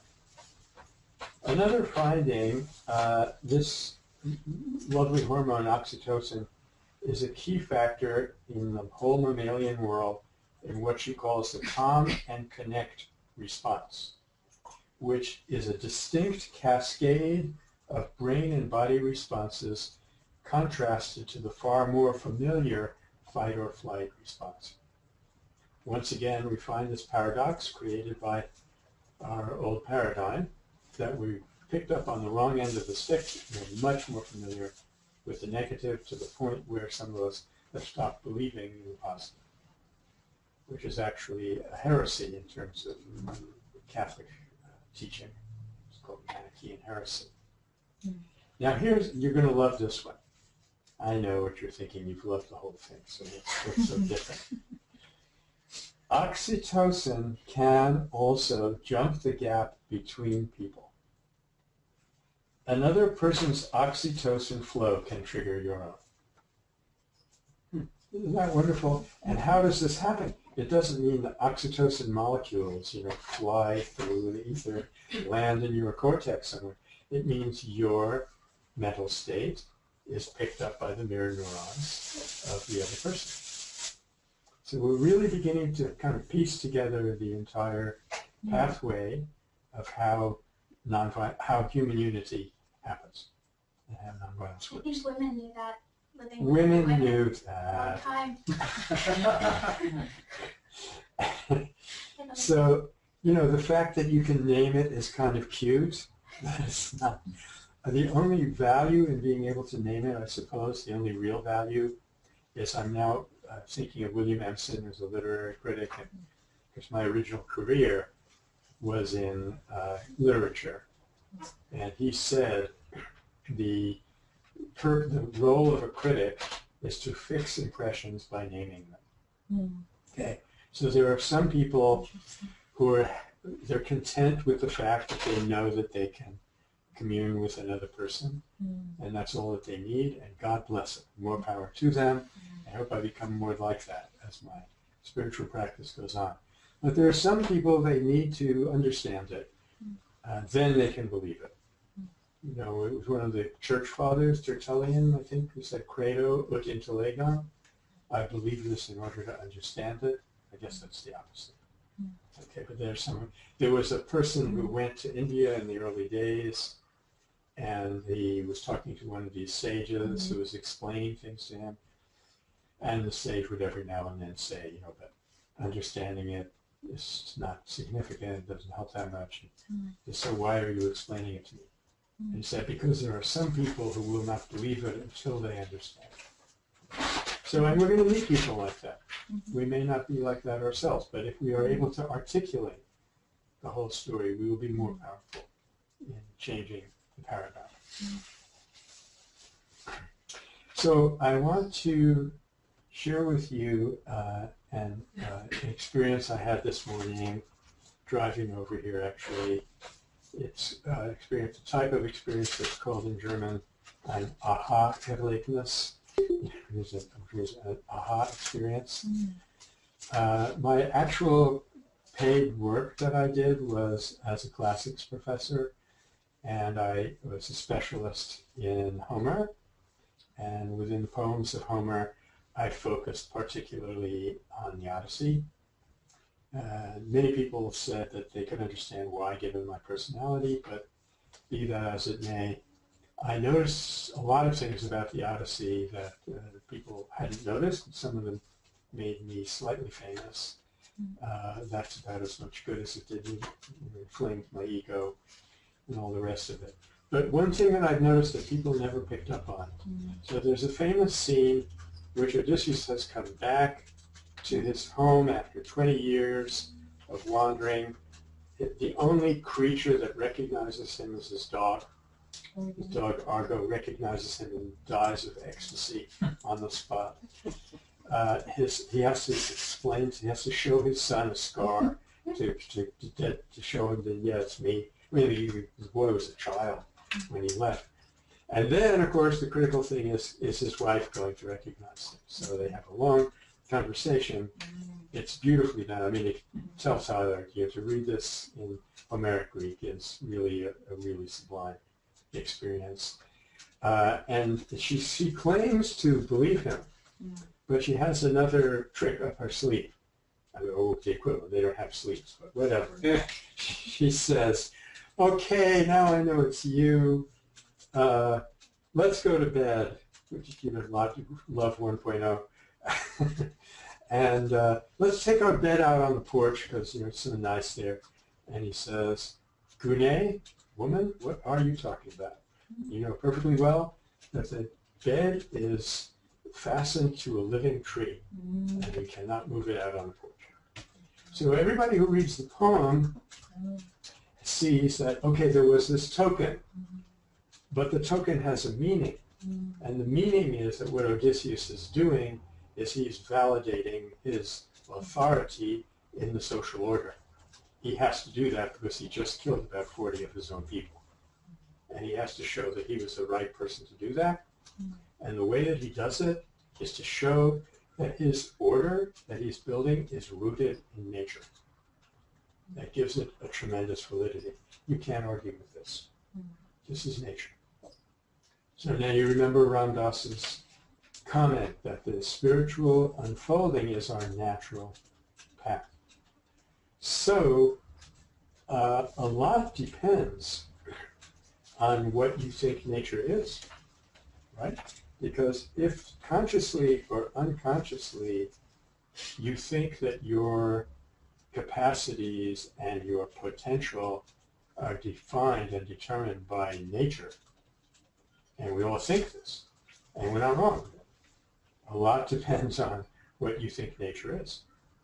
So when you get out and say, you know, nature is basically random, and it's tooth and claw, it's all competition, and people with the biggest teeth win until the teeth get so big they can't bite anymore.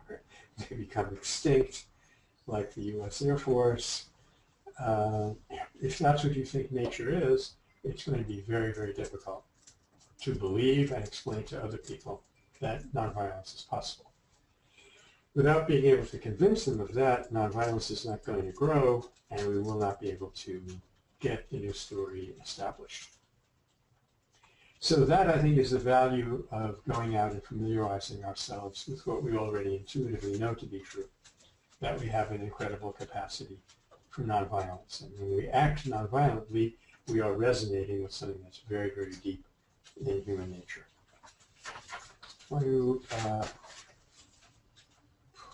Yeah, there's one other, I think we have enough time to do this, and I've got enough caffeine in my system now to forge ahead. There's one other experiment that I want to share with you, and Hunter, this one is for you, okay? Duval was studying a colony in which there was an old chimpanzee who was the alpha male. You know, he ruled the roost. Chimpanzee organization is definitely old story. It's completely hierarchical. One male chimpanzee dominates everybody, especially when they live in dangerous circumstances. When he turned 40, which is in human terms about 70, he became too old to be the alpha male, because chimpanzee culture is not driven by wisdom so much as it is by sharpness of teeth and ability to use that power. So he had to step down as the alpha male of the colony. So what was he going to do? He has all this energy. His name was Phineas, by the way. I don't know if I mentioned that. And he had what I call a Jimmy Carter moment. You may remember when Jimmy Carter was defeated for his second term of president. He had all of this energy and all this desire, and he didn't know what to do. And he woke up one morning and said, "Rosalind, I know conflict resolution." And since then, he devoted his life to conflict resolution, and he was very happy, you know. And I met him some years after he made that decision, and he's a real happy guy. So Phineas decided to do conflict resolution. Now, how does he do this? Frequently, among chimpanzees, they're probably imitating their human descendants, they get into fights. When there's a fight among chimpanzees, it can be very damaging. And what Phineas does is he steps in between the combatants, draws himself up to his full height, bristles his back hair, and if necessary, makes growling noises at the combatants, and they whoa, and they step back, and he resolves the fight. Beginning to sound familiar? Yeah. So it's a chimpanzee version of nonviolent peace force. Yeah. When we started Nonviolent Peace Force, we did not know that it was like 150 million years old, or whatever. Now here's the real payoff, and I'm going to call on you, Hunter, to say why this is so important. When there's a fight between one chimp happens to be the best friend of Phineas, he will still go in and stop the fight. So what is this called?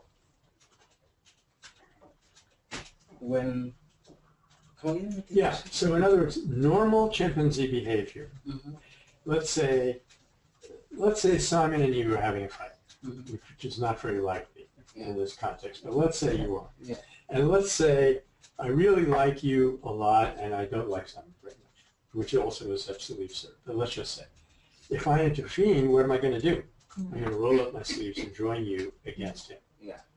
But what Phineas does is get in between you and say to both of you, stop the fight. I don't care who you are. Yeah. What's that? Non-partisan. Non-partisanship. So here's something that, you know, we discovered in the 1990s, and Phineas and his ancestors were doing it hundreds of millions of years ago. And this is a very powerful support, because we've been saying for years that the way third-party intervention works is only when it's nonpartisan. When you take sides, it doesn't work. And now we can say that this is rooted in nature. Yeah. I wish I knew this when I made that film for Unitar that Mel Duncan had me make, but I didn't. Yeah. I did not? Good, good. That's great. Okay, so let's see. I now wanted to talk a little bit about what we can do about all of this. And what I'm putting on the next slide is the basic, what we call the mandala of the roadmap. I can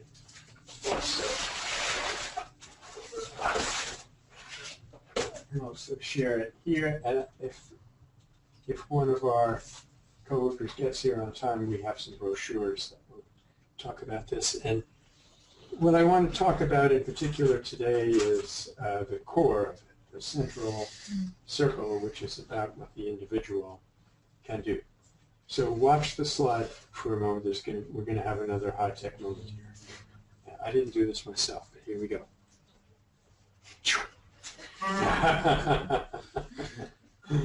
So this is the center of the whole thing. This is what we call person power, modeled on the concept of people power. People power is what people can do as a collective.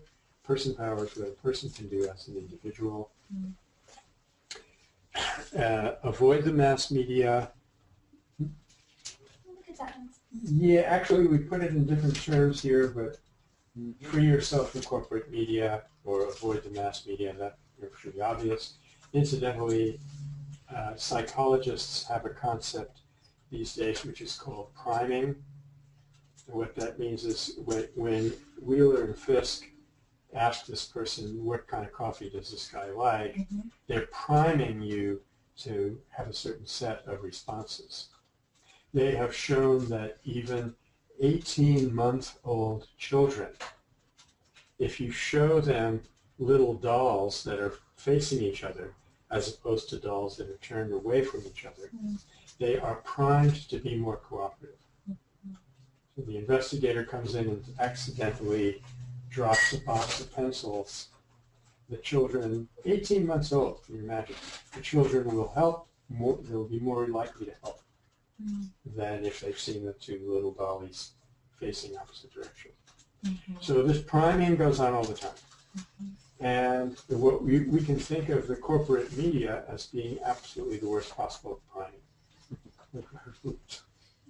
Constantly priming ourselves to see the world as a violent place. So we recommend get away from that. When you do that, that's actually going to create a vacuum in your mind. Your whole culture is going to suddenly evaporate. So replace it with another culture, which is to learn about nonviolence, which is an entire culture. It's not just a technique. Then we recommend strongly that people get a spiritual practice, because even if you stop watching the mass media and do nothing but read Gandhi all day long, there's still a backlog of stuff that we've gotten into us, and the only way to really purify it is through deepening our consciousness, slowing down the line, getting in those spaces. Act it out in the sense that you can relate more personally to people, because remember what Martin Luther King said, we have to switch to a person-based civilization, a thing-based civilization.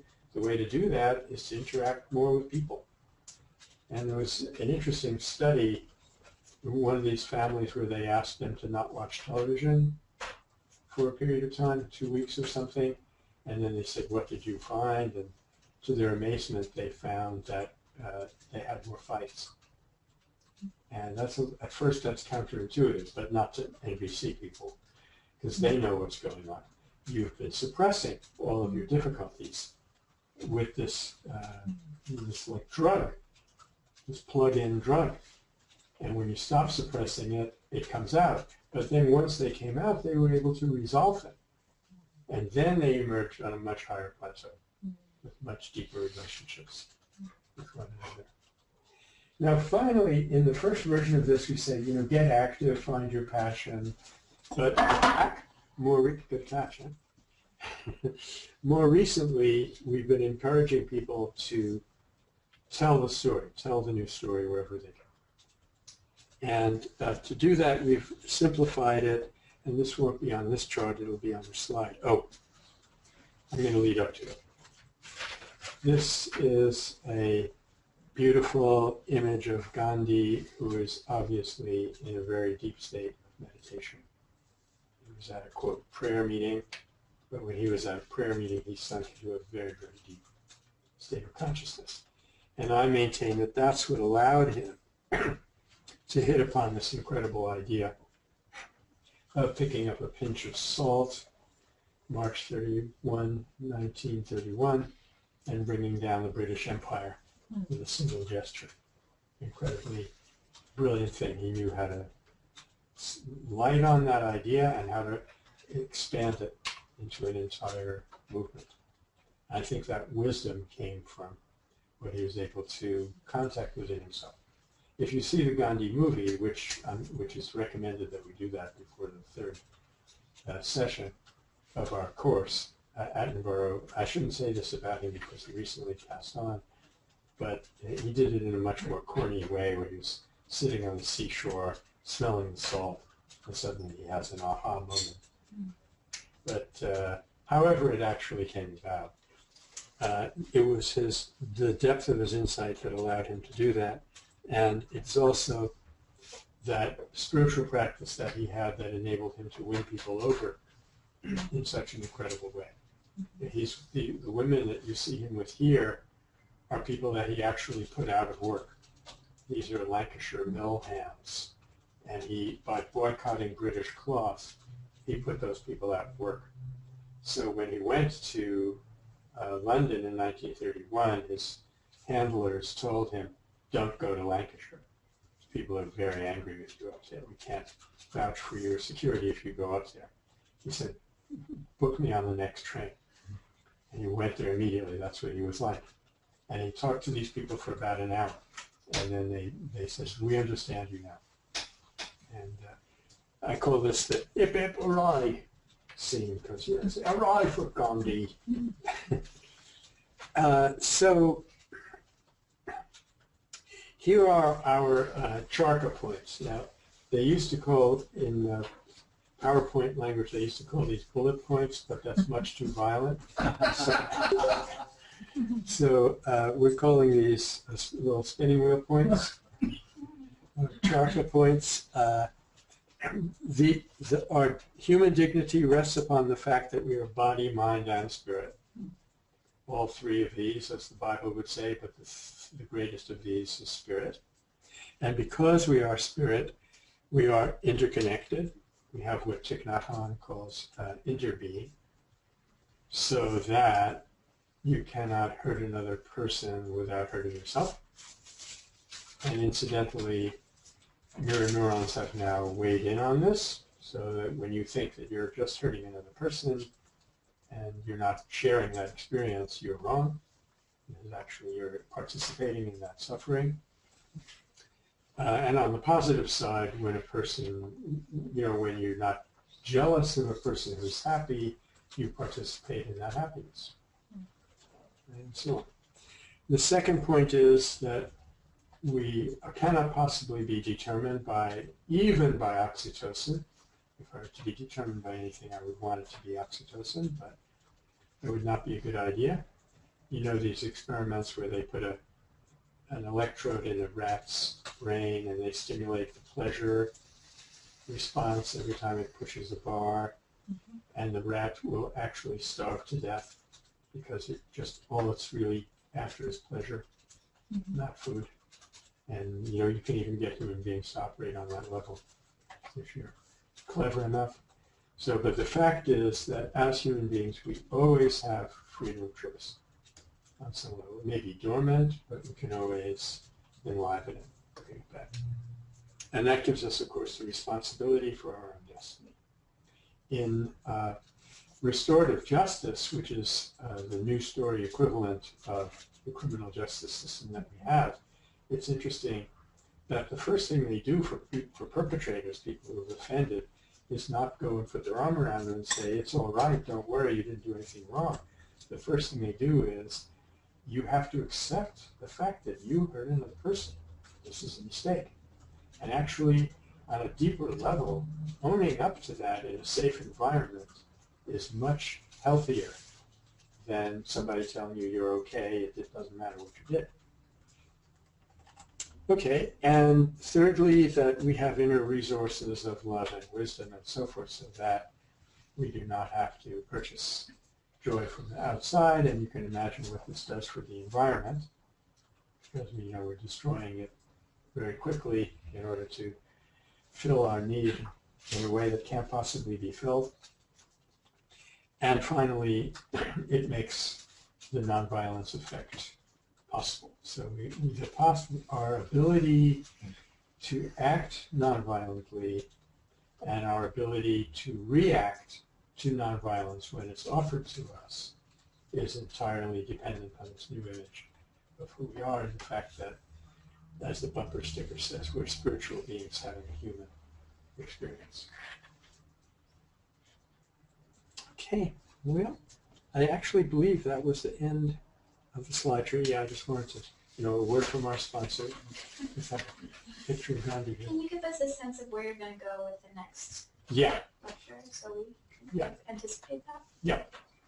So actually, I meant to go over that at the very beginning, and I kind of let it slip. But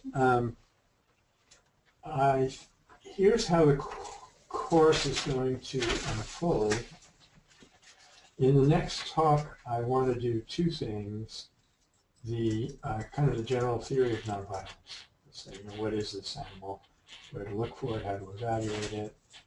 And I would recommend that you have a look at my new book, Handbook of Nonviolence, if you have copies of here. Yeah. And also to look at the history of nonviolence before Gandhi. So we've already looked at some of the natural prehistory of nonviolence, which is the dynamics of nonviolent behavior before there was choice, stump-tail monkeys and all the rest. And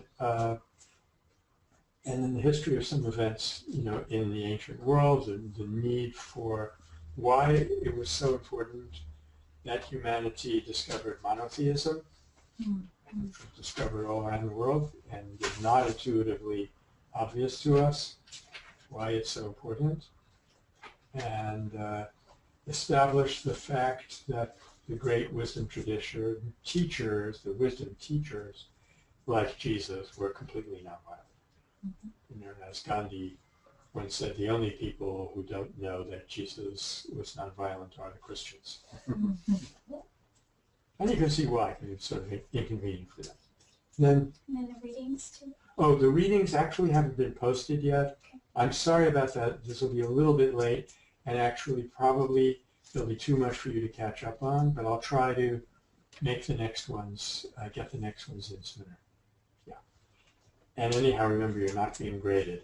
You can do a project, but you're not going to be graded. So that, I think, will take care of the next talk, and then the third one will be Gandhi, the South African career and the Indian career, what he discovered, and how he made it work. Yeah. Going to talk a little bit about the project? Yes, let's have it, because I mentioned this. This is on your course outline. I gave a few hints about this. And by the way, I'm not totally finished today. There were a couple of things I wanted to say if we can get around to it. If you would like to do a project, that is fine, and we will talk about it with you and get some feedback to you as soon as we can. We're suggesting 3 different approaches that might be useful. One is on the resource list, you're going to find like many times more than what we could possibly read or watch in the course of just 8 weeks. So if you wanted to take one, let's say, book or film that looks good to you and read it or view it and analyze it from the point of view of the tools that we're learning, and do It's like a presentation in the last week of our course, or hand in something written, or whatever. That would be one thing. Another possibility is, and this would be very practical, take a nonviolent movement. And this is a good opportunity for me to mention that just yesterday, the Global Nonviolent Action Database at Swarthmore logged in its 1,000th nonviolent movement. So this is a fantastic resource that I did not have when I taught the course. But 1,000 nonviolent episodes are described, not too analytically, but historically, in that database, which you are going to find on the resource list. That'd be fantastic for your students. So take one of those that we're not covering and analyze it from our point of view, and again, do a presentation of that in some way, shape, or form. And gosh, I think I'm forgetting the third possibility that I mentioned.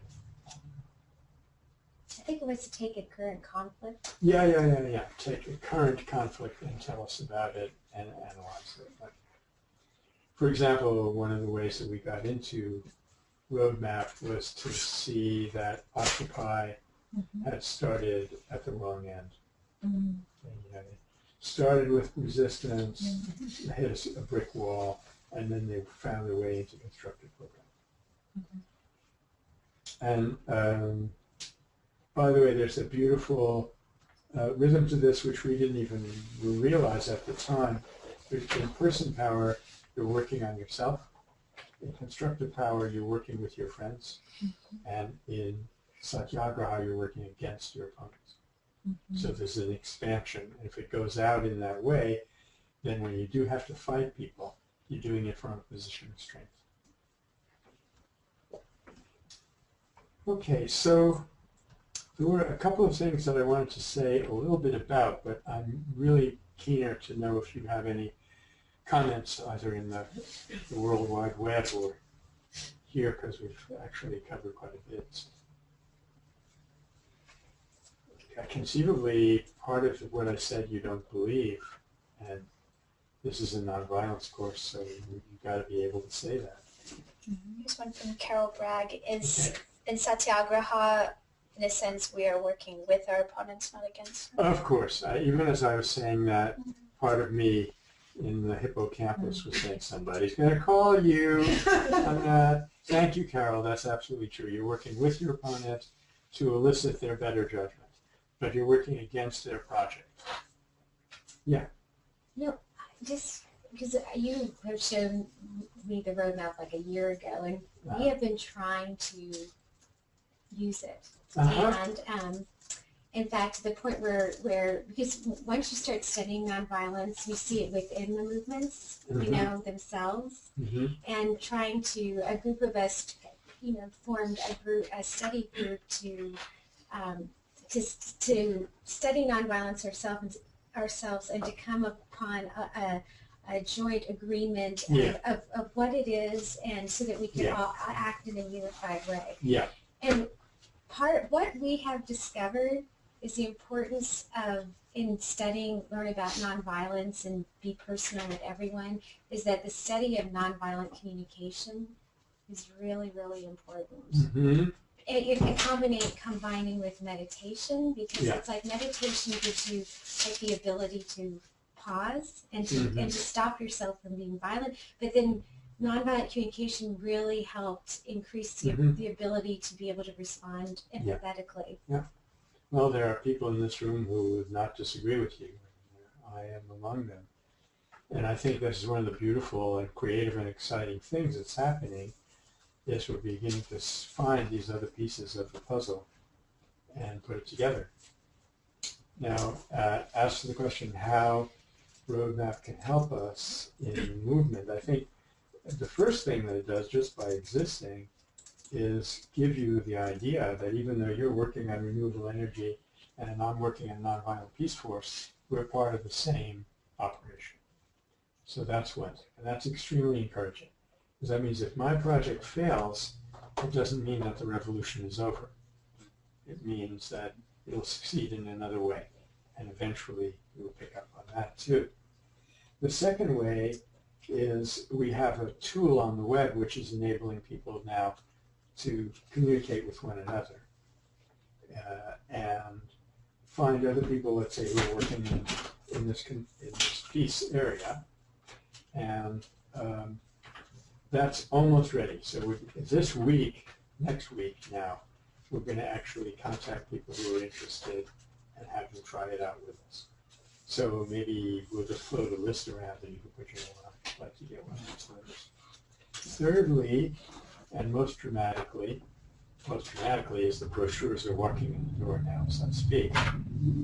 But most dramatically, the way the community has gotten in touch with itself, we are going to get out of that a strategic council.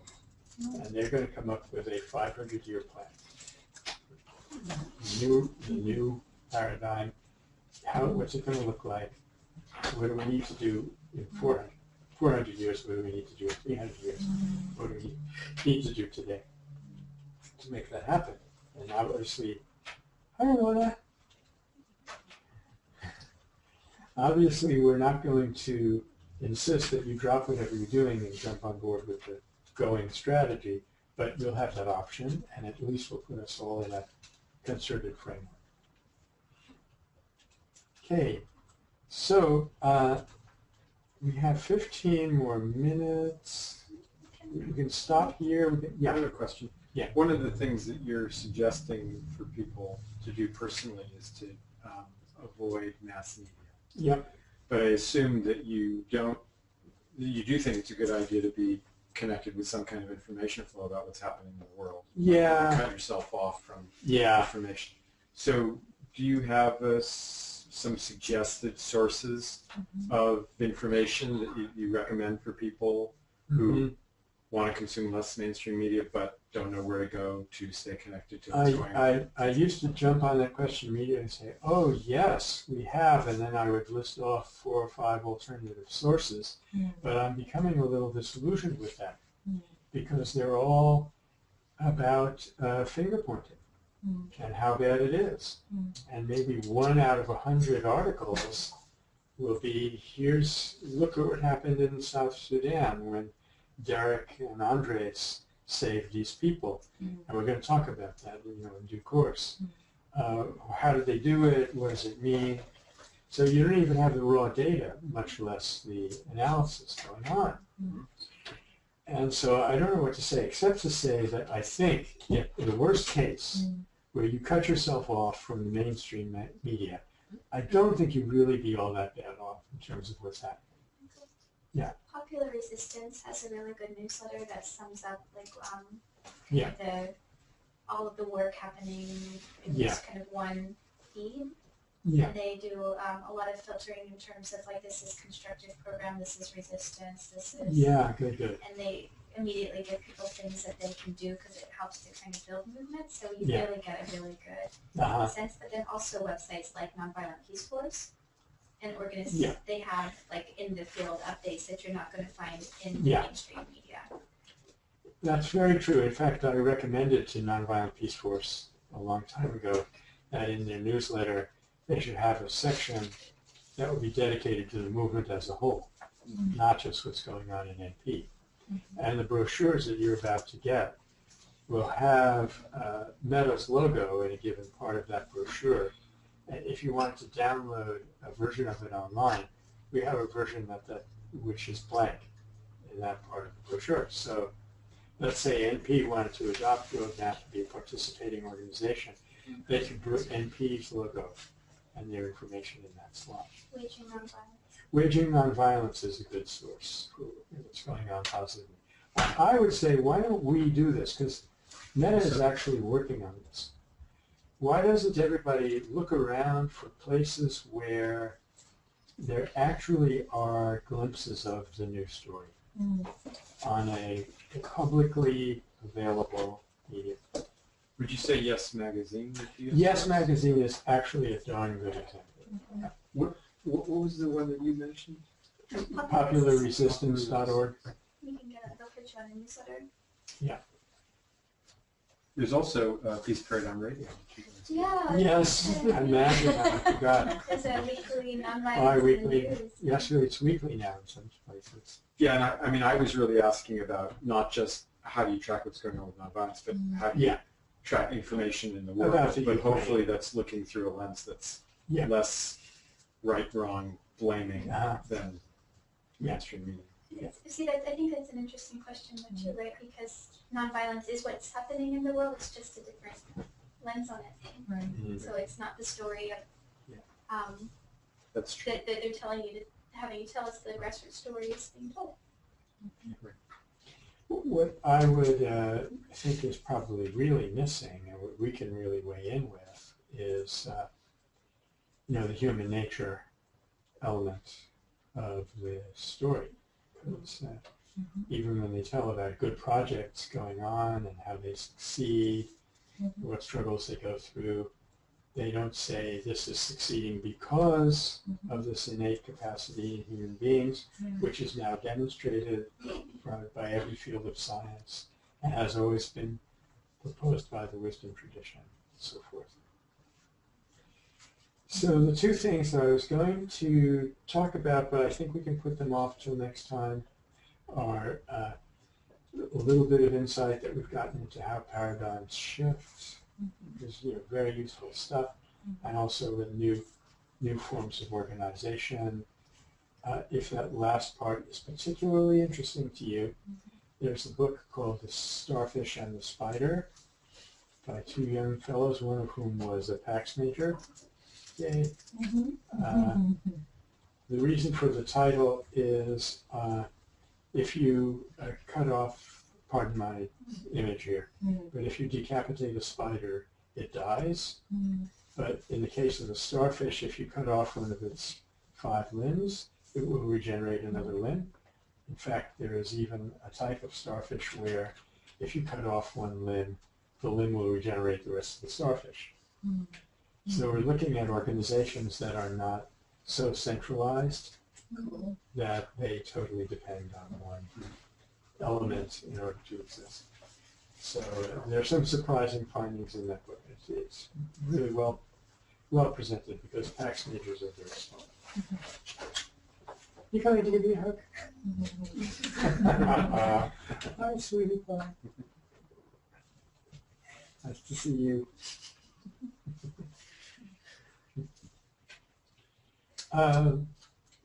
So those two elements are maybe what we can start off with next time.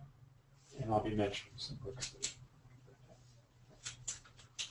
Okay. Okay. Are there no questions from the Ethernet?